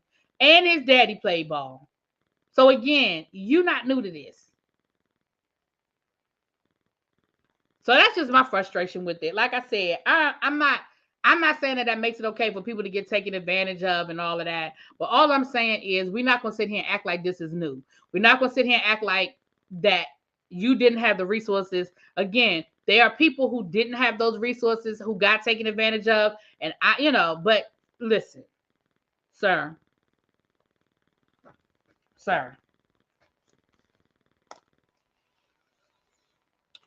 All right, I'm going to put a picture up on the screen. And I want y'all to tell me what y'all see. I'm going to put a picture up on the screen. This is a quiz. Pop quiz. Pop quiz. I'm just a teacher. Pop quiz. I'm putting a picture up on the screen. And y'all tell me what y'all see. Now, that's a picture of Escape from this weekend at the Soul Train Music Awards. Y'all tell me what y'all see in that picture. Tell me what y'all see. Pop quiz. What y'all see in that picture? Right. Even if Nike did tell him it was the same contract, he still should have had somebody read it. Again, you pay people too much money for that shit. Sorry. Latasha and the Escapes. I like that. Latasha and the Escapes. Not seaweed. Oh, y'all are terrible. Not seaweed. Listen, Lord, not bad wigs. Oh, y'all are terrible. Not Tiny looking like a white woman. Was she half white? Somebody not getting the memo. Somebody didn't get the memo, honey. Latasha Scott waist look unreal. Well, I think she had some assistance, but ain't nothing wrong with it. The lady in green wasn't invited. Latasha and the Escapes, honey.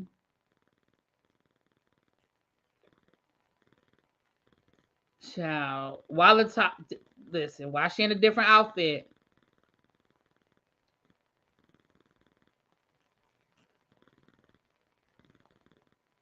So here's the thing. This is a picture of Escape. Like I said, this is from this week's Soul Train Awards. Clearly. Now, rumor is that, they're on tour. Rumor is that Latasha has left the tour. Rumor is that Latasha, the one that is in green, has left the tour and she is no longer touring with the ladies. Rumor has it that there was something went down with, they trying to say it's Kandi's fault, child. I don't know whose fault it is. I guess we'll find out one day. But rumor is that this is what's going down, right? So what it looks like to me is that Latasha is making a statement. Latasha is making a statement.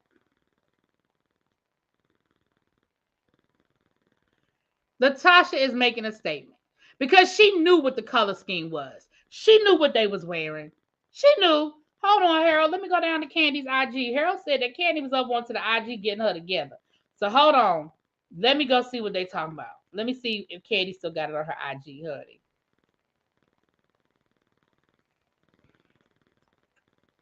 You know these people be going on Insta. They be going and then they get mad and then they don't get on there no more. Let me see.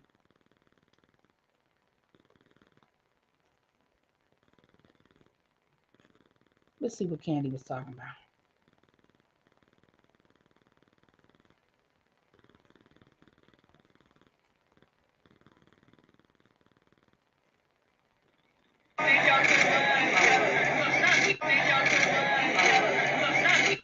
Because you know they got. Hold on, you saw the neighborhood talk. Okay, hold on. Because you know. Because you know they got. Oh, sorry. Hold on, you saw the neighborhood talk. Okay, hold on. Sorry, y'all. I had my damn video playing. Because they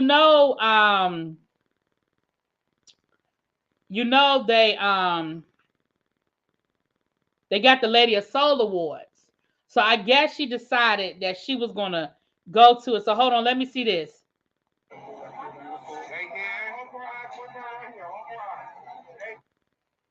All right, hold on. Let me read y'all. So this is on the neighborhood talk. Thank y'all for telling me to check it out. So this is on the neighborhood talk. Let me read y'all what they said, okay? So neighborhood talk said it's getting messy. Latasha says the other escape members didn't give her the memo on the red carpet look. Says there's more to this than people know. Kandi tells her stop putting out false narratives. So this is what Latasha said. Still on a high from last night. So grateful to receive the Lady of Soul Award. To still be embraced after 29 years is very humbling. Thank you to all the Escape fans who supported us throughout the years. And thank you to BET for giving us our flowers. Make sure you tune into the Soul Train Awards on November 26th to see us do our thing. Sorry, I didn't get the memo, but everyone still looked amazing. Uh-uh. Now, this is what Kandi had to say. Y'all know Kandi. So, look, somebody on Twitter said, maybe Latasha didn't know the dress code or what the other ladies planned on wearing. Maybe she honestly didn't know. Did you all think of that? And she is not required to dress like the other ladies. None of them had to dress similar. This is a celebration of Escape as artists, their longevity, and their incredible music, not about how they're dressed. So Latasha responds, thank you, because they didn't tell me anything. It's more to this than people know. So then Kandi responded and said, Latasha, the only thing for people to know is that you chose to have a separate stylist from the rest of the group. You chose to separate yourself. Do not blame us for that. Stop continuing to put out false narratives. So then Latasha's stylist dropped this text message. Well, Latasha, I guess, this is her stylist. What's the color scheme for the red carpet? Latasha responded, no scheme. I would just say now black, just a solid color. I think just glamorous and long.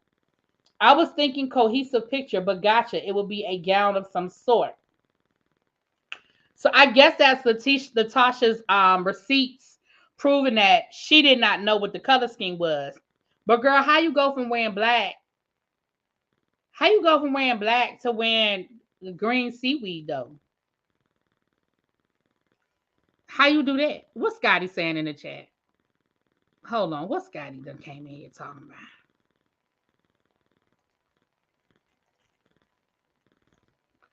Scotty said, oh Lord, Latasha out here lying. She doesn't have to match the other members, but wouldn't it make sense to be on one accord with each other regarding the color scheme? Tasha looks silly in that snot green dress. And if she had worn black, like this message that she posted that's from her stylist,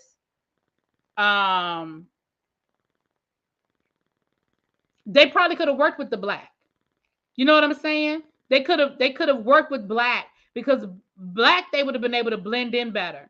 Because they could have just put her in the middle, right? Instead of her being on the end like this, if she had on a black dress, they could have put her in the middle and worked around it. Black and silver would have been, they would have been able to make that work, right? But girl, how you go from black to this? How you go from black to this? Listen, I believe Kandi because word on the curb is that Latasha been acting a fool out to the tour. The word on the curb is that Latasha been acting a fool down to the tour. I believe Kandi. I'm just gonna tell y'all, I believe Kandi. Okay. Is her hair supposed to match the dress?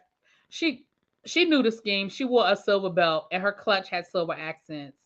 Why didn't her stylist check in with Jeremy? That ain't no receipt. Right. That's a conversation between you and your stylist. That ain't no receipt. Her sister, right. Girl, your sister ain't even. That's how you know when she says more to the story. It's definitely more to the story because how your sister ain't tell you what the color scheme is. Let me tell y'all something. For as long as Escape has been a group, they have dressed in uniform.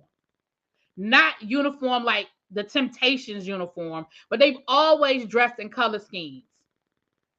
For as long as they've been a group, back when they was wearing baggy ass overalls and Timberland boots, there's always been a theme.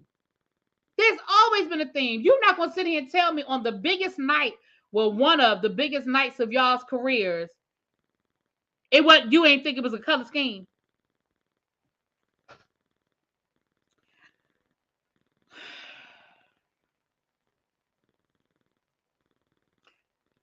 But why not reach out to her sister to find out the color? Right. When Kandi speak, you know it's real. Latasha's husband is why they no longer have R&B divas. Ooh.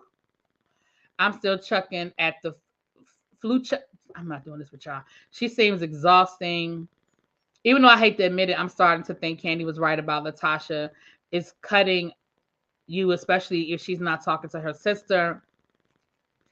Well, listen, Jonathan, you ain't had to believe the story when it first happened. Listen, let me tell you something. Everybody ain't lying on you, Latasha. Everybody ain't lying on you. It wasn't just Kandi's story. Jermaine Dupri told the same story. Tiny told the same story. Now, I know your sister ain't say nothing because that's your sister. But Kandi admitted, listen, I was sleeping with Jermaine. Things got a little messy. She said, but I was also writing music. Like, I was also still writing for the group. Yes, me and Jermaine had a little fling, but it was never serious. I was never trying to be his woman. He ain't never make me no promises. But that story about Latasha and her husband and her wanting a solo deal, everybody told that story. That story never changed. I have never heard anybody tell that story differently except for Latasha.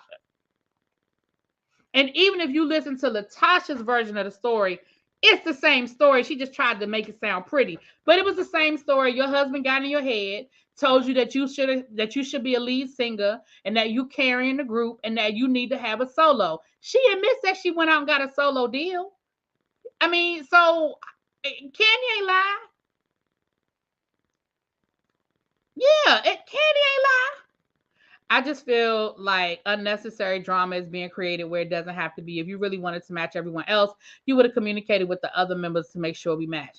Listen, when they did that Escape reunion season, what was that, 2 or 3 years ago? They had a whole episode. They argued about their wardrobe for 2 damn episodes because Kandi didn't like nothing that they bought. They tried the stuff on, stuff didn't fit. Tamika, remember she had that BBL and she had that big ass booty and they couldn't find nothing to fit her big ass booty. And there was a whole thing about the wardrobes. All that shit, that ain't nothing new. There's a whole thing with these wardrobes. So you're not going to sit here and tell me that you didn't know or didn't think that there was going to be a color scheme for the damn Lady of Soul Awards. That's one of the biggest nights of y'all career. Man, please, go have several seats. She might have the most powerful voice, but Kandi is the most successful. Facts. Hell, Latasha even beefing with her own sister. Okay, Tasha is the best voice in that group, but they side with Kandi because she has the most money and a grudge holder. They didn't side with Kandi. That's not true. They did not side with Kandi. Remember, Kandi ended up leaving the group because she felt like she didn't have support. That's why Kandi left the group to begin with, because she felt like they were bullying her and they were teaming up against her. That's why she left the group. She said, I can't fight sisters. They're gonna always have each other's back. That was when they got Angel Brinks to style them for the 2017 BET Awards. I remember that. Yeah, you remember what I'm talking about? I'm saying now, not then. Oh, you're saying now. Oh, okay, okay. I see. I don't know what the beef is now. I mean, all this is kind of new. All of this is kind of new, like within the last 2 weeks. But also, let's remember too, y'all. Y'all know I'm always leery. They show about to debut their reality show with SWV, and they on tour with SWV. But I think the drama is real. Now I'm gonna say that I think the drama is real. Oh Lord, y'all done got Scotty started. Tasha is not the best voice in the group. Just because she does a bunch of sloppy runs around the house, don't mean she's the best one. Tamika is the best vocalist, more cleaner voice and consistent. Y'all done got Scotty started. Don't get Scotty started on his R&B, honey. Folks be acting like Kandi just be out here stirring shit up for the hell of it. I know people be so ready to hate on her. They be so ready to hate on Kandi. But all I'm saying is, I'm just going to be honest with y'all. I'm always going to lean towards the person who tells their own tea. The fact that Kandi was like, yeah, I mean, me and Jermaine was in the studio one night. I looked at him. He looked at me. And we was like, you want to? Okay. Like, the fact that she was always honest about that part of the story, it makes me feel like that she is honest with a lot of them. Of course you agree, Jonathan. You just don't like Kandi, child. Because I'm a big Escape fan. Tasha was never the best singer to me. I like Escape, but I never cared to art. I never paid that much attention. I didn't care. I just don't care, child. Not that much. I don't care that much. If you want to know the truth of the matter, child.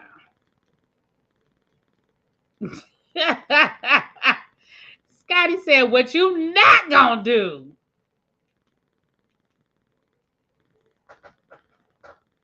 Oh, now she thought she was gonna be Diana Ross, but ended up being Kylie Williams. Now she did think that. She definitely let her husband hype her head up into thinking that she was the group and that she was carrying the group. Child. I do believe Kandi was upset that she wasn't getting as many parts or leads by the third album. But Latasha has a big ego, also a big ego without a career to match. I believe that too. I do. I'm not gonna lie. I believe that. But that's understandable, especially when you're the one writing the music, when you're writing the hits.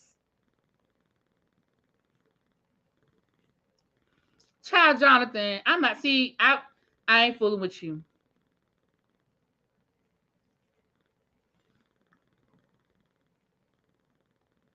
Right, Jonathan. Listen, DMV. You know, Jonathan has an unhealthy love for Nene because he can't see anything that Nene ever does wrong. Child, he can't see nothing. Encore is coming back. I don't know when it's coming back, but it's definitely coming back, child. I just don't know when. I don't know all of the details on that, but I'm sure as soon as I hear something, y'all know I'll tell y'all.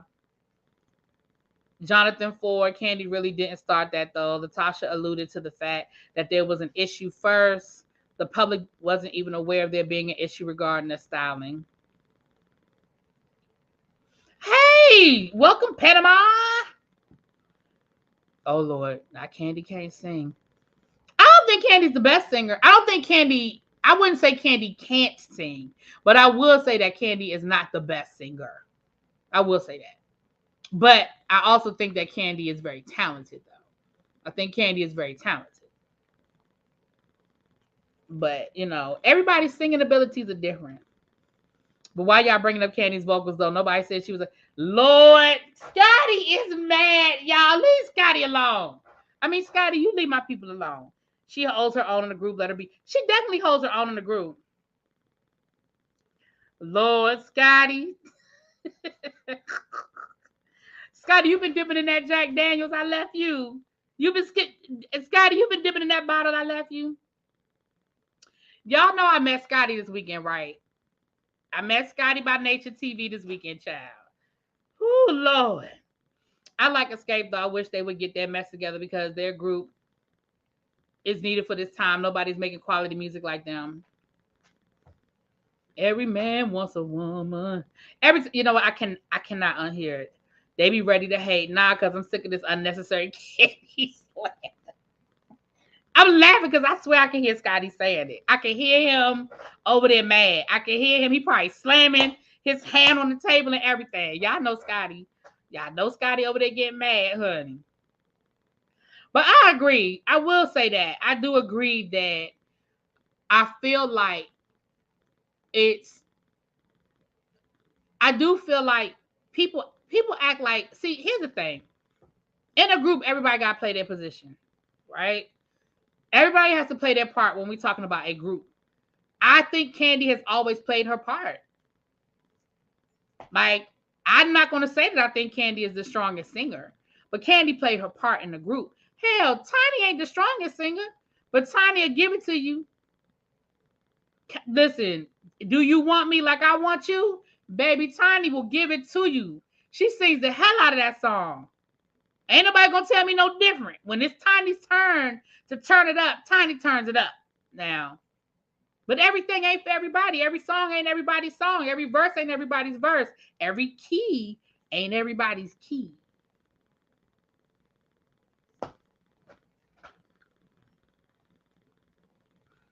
What's up, Peace? He's still in the house. Kandi's vocals in the group are necessary. They aren't my favorite, but her voice is necessary. That's what I'm saying. Like, everybody, listen. Let's like New Edition. I love New Edition. I grew up on New Edition. I'm a New Edition stan. I have seen New Edition in concert more than anybody in my life. I've been to more New Edition concerts than probably anybody else combined. Okay, I have seen every version of New Edition. BBD, Ralph and Bobby, Johnny and Ralph. Like, I done seen it all. I done seen all of the versions. My favorite member of the group is the one who can sing the least. Ronnie DeVoe is my favorite member of the group. But Ronnie DeVoe can't sing. We're just going to call a thing a thing. Ronnie DeVoe is not the best singer. But Ronnie DeVoe is a hell of a hype man. And Ronnie DeVoe is the best dancer in the group. For a group like New Edition that relies so much on their showmanship and the show that they're giving you, Ronnie DeVoe is a hell of a hype man. And Ronnie DeVoe is the best dancer in the group. He does a lot of their choreography. And he's a hype man. Yeah. Tiny, yep. All I Need, sure did.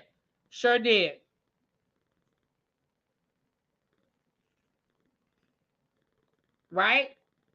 Again, Michael McCray from Boyz II Men. He had that bass, but he wasn't the best singer, but he added something that the group needed. He added that bass. Same thing with the Temptations. The guy that adds the bass, he ain't the best singer. Oh, Lord. All right, y'all. I'm dropping the link for Scotty. That's it. Scotty, the only one. I'm gonna drop the link for Scotty because Scotty said he got to get y'all together. So Scotty, here go the link for Scotty. Ronnie was my late sister's favorite too. And yeah. Listen, I'm a Ronnie DeVoe fan, but I ain't never been in denial. I'll tell y'all in a minute. Michael McCray not singing with the other members has them missing something. I agree. They are missing something without Michael.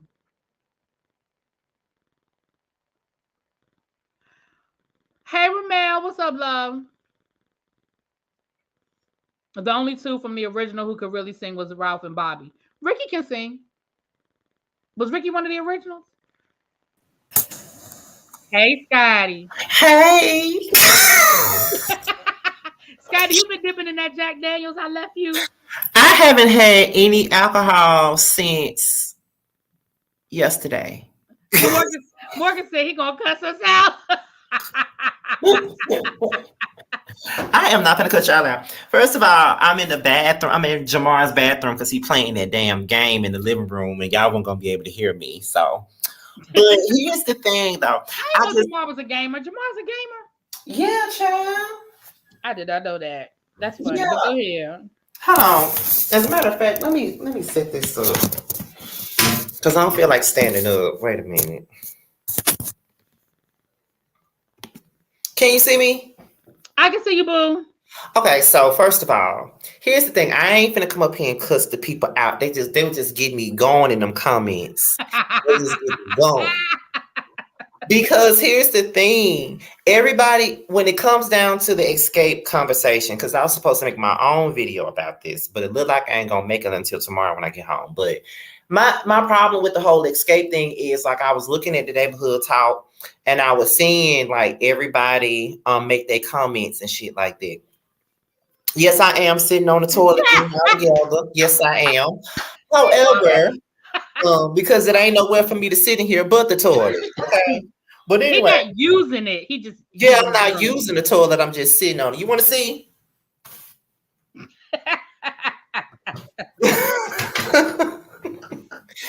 But anyway, this is the problem that I got with it. It's like when it come down to escape, people be letting Latasha get away with the BS that she does because she's the quote unquote best singer in the group. Like that's all I saw in the comment section was, well, Latasha sings better than all them, so she's allowed to dress however she wants. No, Latasha not even the best singer in the group. If you ask me, everybody thinks that she's the best singer in the group because she runs around the house all the time on stage.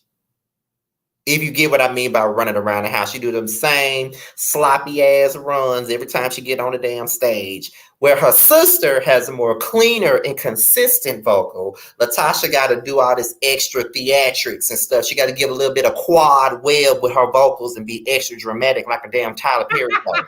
Like that's what she got to do every time she gets on the stage. You know what I mean? And we already know. Everybody love to bring up how Kandi is not the best vocalist. We know this. That's nothing for you to keep bringing up. We know she's not the best vocalist. We don't come to her for no vocals. We just need her to be just like how Mike was in Boys to Men, be the bass singer in the background. Like she holds down the low notes.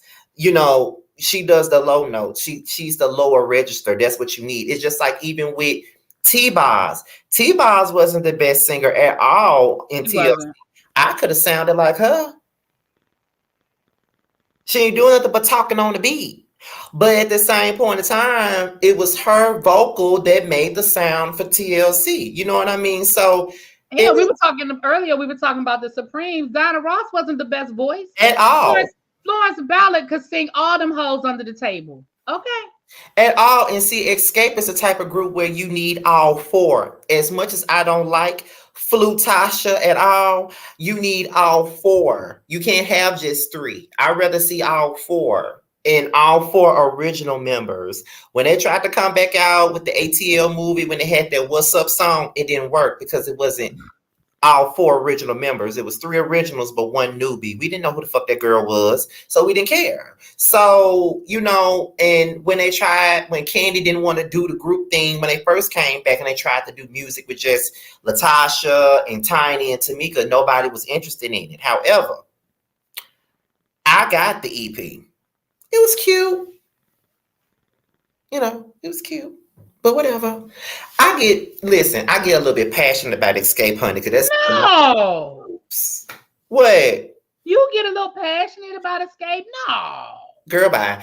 I get a little bit passionate about Escape because Escape, SWV, and TLC are my three favorite groups. Okay, so I don't like for nobody to come for damn one of them, you know. So it's like you are about your faves, honey. So when it comes down to Escape, you need all four. And at the end of it all, Latasha is full of shit. It's just that simple. Like, I've always felt like she was the issue, but everybody want to make it seem like, well, Kandi was mad because she wasn't getting no more leads on the songs and stuff. That was not what it was. They all felt that way. She was just the only one that spoke up on it. You know what I mean? Like I said, and I know you were in here, but like I said, all of them told the same story. Right. Kandi, Tiny, Tamika, and Latasha, they all told the same story. If you listen, now Tasha tried to clean hers up a little bit, but she admitted that her husband got in her head and her husband convinced her that, you know, that she should do a solo, that they went out and they actively shot their solo deal. that she put the group on hold so she could make her solo album. Jermaine Dupri even said, listen, I had all kinds of stuff lined up for them, but she didn't want to do anything with the group until she finished doing her solo album. All of that has been, they've all admitted that. So this whole story about Kandi is a side story because all of them have admitted that Latasha wanted to go solo. She did. And if you watch the Escape show that they did a couple of years back, Kandi said you used our third album to set it up for your solo deal. If you listen to the third album, Tasha has a lot of leads. Mm-hmm. She has a lot of solo songs. Your Eyes is one. Where at? Do You Know is another one. And those are songs with just her leading by herself. Mm-hmm. And for the remainder of the album, she's either lead. Tasha had a lead on every single song except for that All I Need record with it was just Tiny and Tamika on that song. And Tamika didn't even have that many leads. Right. But I still feel like she was the best singer though. I never heard her fuck up on the live. Never heard her mess up on no live performance. She ain't got to do no extra sloppy Joe ass, manwich ass run like Natasha do. She ain't got to do none of that. She just sing it straight through. You know what I'm saying? They admit on the unsung. If you look at the unsung, all of them told the same story. Yeah, even Tiny told the same story. Like, right, so when people sitting here acting like, when people start talking about, oh, well, this happened, I'm like, y'all don't pay attention because they admitted it. Now, sometimes you got to read through but they all admitted it. Right. But some of these people don't like Kandi because they love, the fake prophet, Phaedra Parks. They like the once upon a time evangelist, Stefford wife, president of Thotland, but now husband still a Portia Williams. They like her. And they also like, the woman who used to be an African American stripper who's now a white woman, Nene Leakes. That's why they all like to go in on Kandi all the time, and that's just what it is.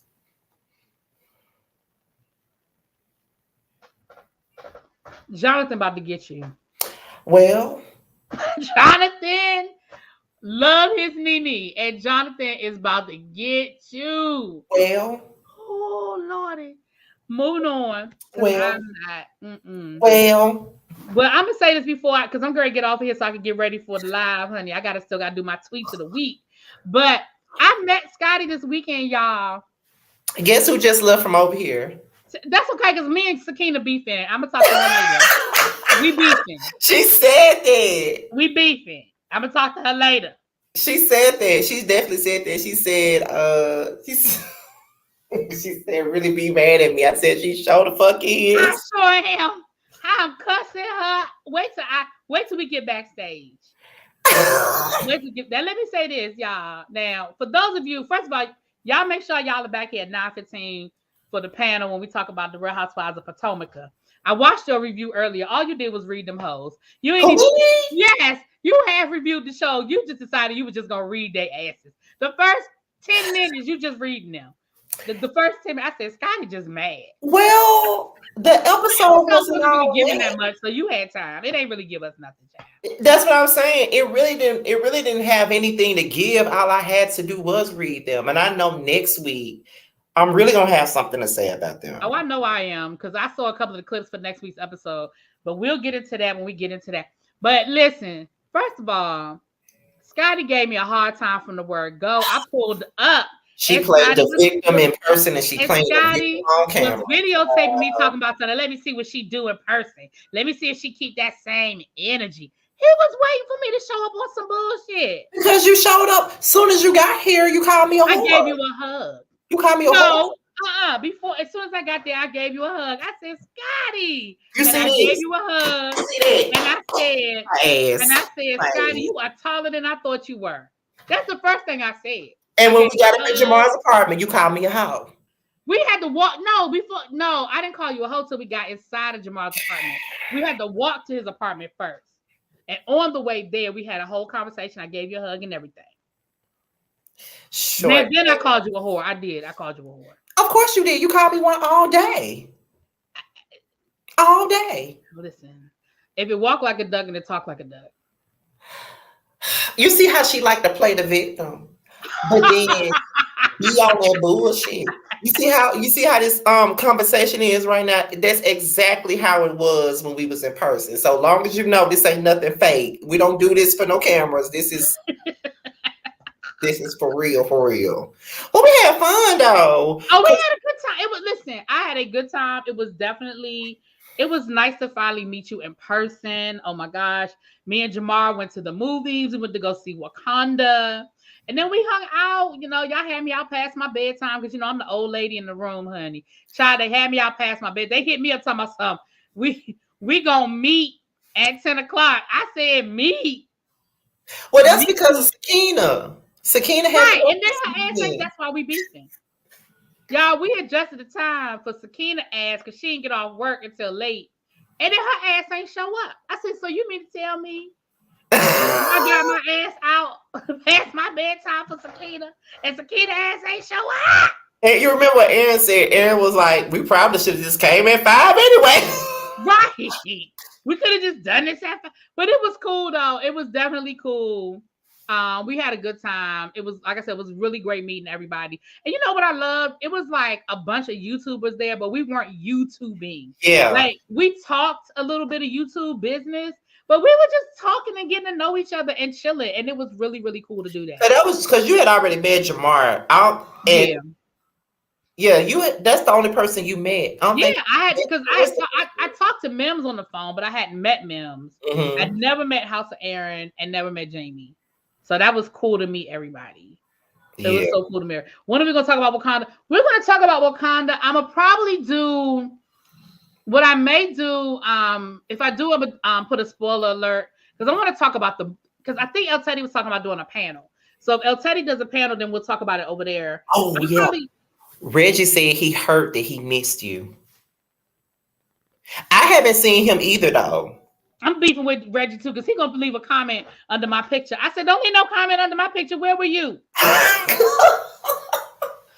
Baby, I ain't even seen him myself, and I leave tomorrow. Maybe he booed up. No, he not. Oh, well then I don't know where he. I'm not gonna say what the problem was on here, but no problem. I talked to him earlier because he was supposed to come over here while Sakina was over here, but okay, it's cool. It's cool. I know sometimes. Listen. Everything ain't for every listen, it is what it is. Yeah. But we had a good time though. But we did. We had a good time. We definitely gonna have to gotta get T ass out of New York. We might have to go to him, child. That's what we might have to go to him. But girl, I was right there by him back in June. And he was sick. Wasn't he sick then? He was sick though, but I was like, that's when he was sick. Y'all, we might have to just roll up on his ass and just show up like nigga. But that but the panel, you know what? It would be cool for the panel to get together. But I don't know if we're gonna get. But hell, we might not be able to get y'all ass out of Chicago. We talking about T. We might not be able to get y'all out of Chicago. Y'all and T are the only ones I have yet to see in person on the panel. The only ones. Well, I ain't met Sakina. Oh yeah, you haven't met. Oh, but Josiah. But at least you can say that we are the same people on and off camera. That's what we definitely are. Like, listen, good people. It ain't putting on. No, we was giving each other a hard time in person. Just in the apartment with Jamar. And if y'all have ever seen him and Jamar together, they the same. They the same. Back and forth. Scotty be trying to give Jamar a hard time, and Jamar be giving it right back to him. Y'all be thinking that boy sweet. He is. He's so sweet. I love Jamar. Sour. He's sweet. Jamar's a sweetheart. I love Jamar. You live about 45 minutes away from T. Well, go get his ass. Shit. We gotta get T ass out the house. T, you know what? But you know what it is? T works so much. He needs a vacation. He works so much. He really T talk a lot of shit, but T works hard. But I'm gonna say this. Back in August when we were meeting up in Houston, like Jamar was coming to Houston, I was coming to Houston, and you know, Maddie and Josiah already lives in Houston. Right. So we was like, oh my God, all 5 of the boys. Hey Leo, I ain't talked to you in so long. It was like, all all the guys from Boys Night Out, we're gonna be all together in one space. We were so excited, but then somebody had passed. Yeah, he had a death in the family. Yeah, so that's why he couldn't come. And I was like, God we're damn, gonna get T ass out the house. every time all four of us are together, we always missing T. Always missing T. We're gonna get them together. We're gonna hook up. A couple of years ago, we talked about like doing an Airbnb and just having everybody come through with the justice. But you know what? We winded up doing that this past. Yeah, that's what I did last year, right? Or this earlier past January. Me, Maddie, and Josiah, we got an Airbnb in and since Jamar already lives in Atlanta, he didn't take part in that because he already lives here. But me, Josiah, and Maddie, we had an Airbnb though. It was fun. That would be fun too. So I might have to we had to put something together and just kind of put a call out. El Teddy done already invited everybody to meet up with us in DC. I was like, what? I said, what? I would say that when you meet people, it brings you closer to them because me and Jamar were friends. And this I know this ain't got nothing to do with what you're talking about. It just came up here and just took over your shit. That's okay. About 10 more minutes. But when me and Jamar first met in 2016, and we had been friends since 2013, but we just had not met. Like we was talking on the phone, texting each other, FaceTiming all the time, but we never did see each other in person.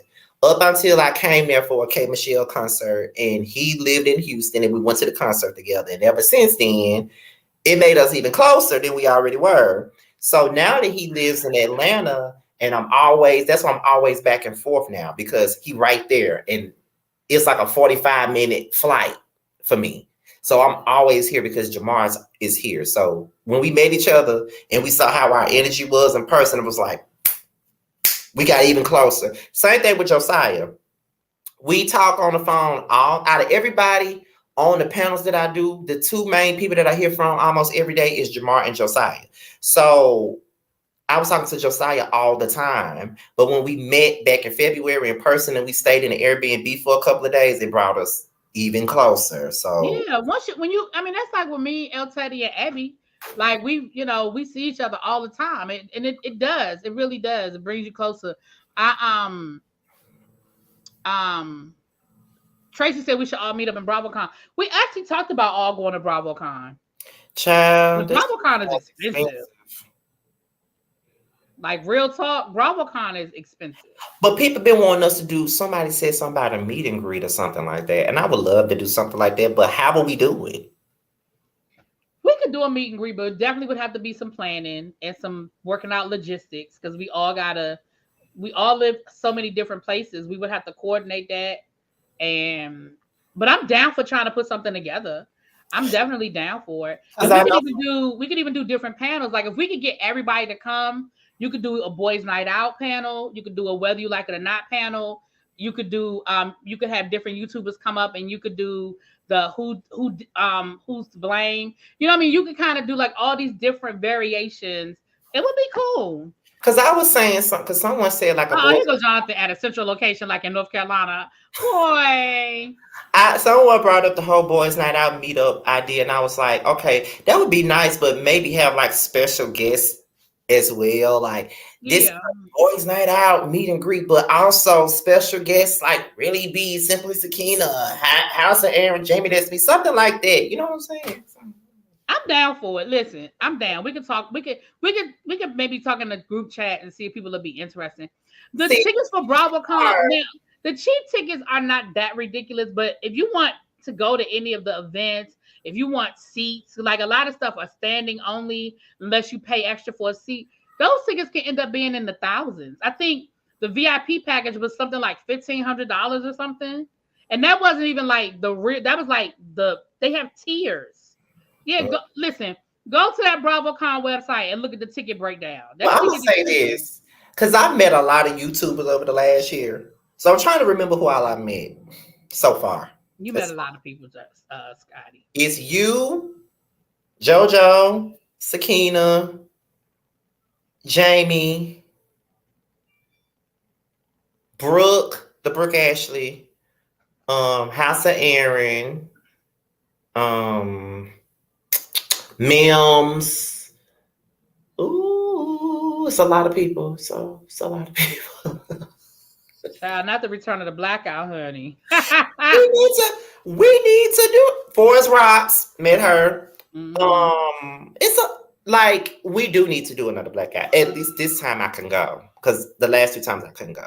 Like I would love to go but I know Kevin did say on one of his lives when he did like his anniversary live or whatever, he did say he wanted to bring the blackout back, and I think he should. It's definitely his event, and I'm down for it. I would definitely go because I didn't get to go the first. I met Kevin and Mikhail when they had their 10-year anniversary, and me and James went to Philly. We went to go see it, and that's where I met Ashley, Kevin.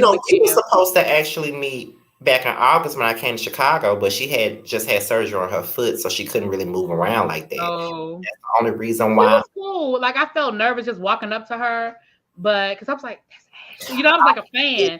But Aaron Wild's out. Cool. She's good people. Aaron Wild's out, and of course, Bubs the guy, because that was my man. Yeah. So. Yeah. Of course. Yeah. Shut the fuck up. All I did was agree. Being shady. Let me get off of here, child. I gotta get my tweets of the week together before the producer get on me, before Josiah get on me, child. Well, don't y'all expect to see me because I won't be there. And you had time. You could have brought your ass over there, but okay. Y'all won't see me. I'm on break again. I deserve a break because all y'all always deserve a break. You deserve a break. Shit. I never. Remember that old McDonald's commercial? You deserve a break to stay at McDonald's. Anyway, all right, y'all. I'm about to be out of here. Thank y'all for hanging out. Love y'all. Please come back in 45 minutes. We're gonna try to get this thing because the episode won't all that. So y'all know that means we're gonna cut up. I've invited some special guests. We'll see who come through, but it don't matter. We don't need no special guests because my team cuts up anyway. Even though we know we're gonna miss Scotty, but the team cuts up, honey, because we got Ya, Josiah, Terrence, and even though I'm mad at Sakina. But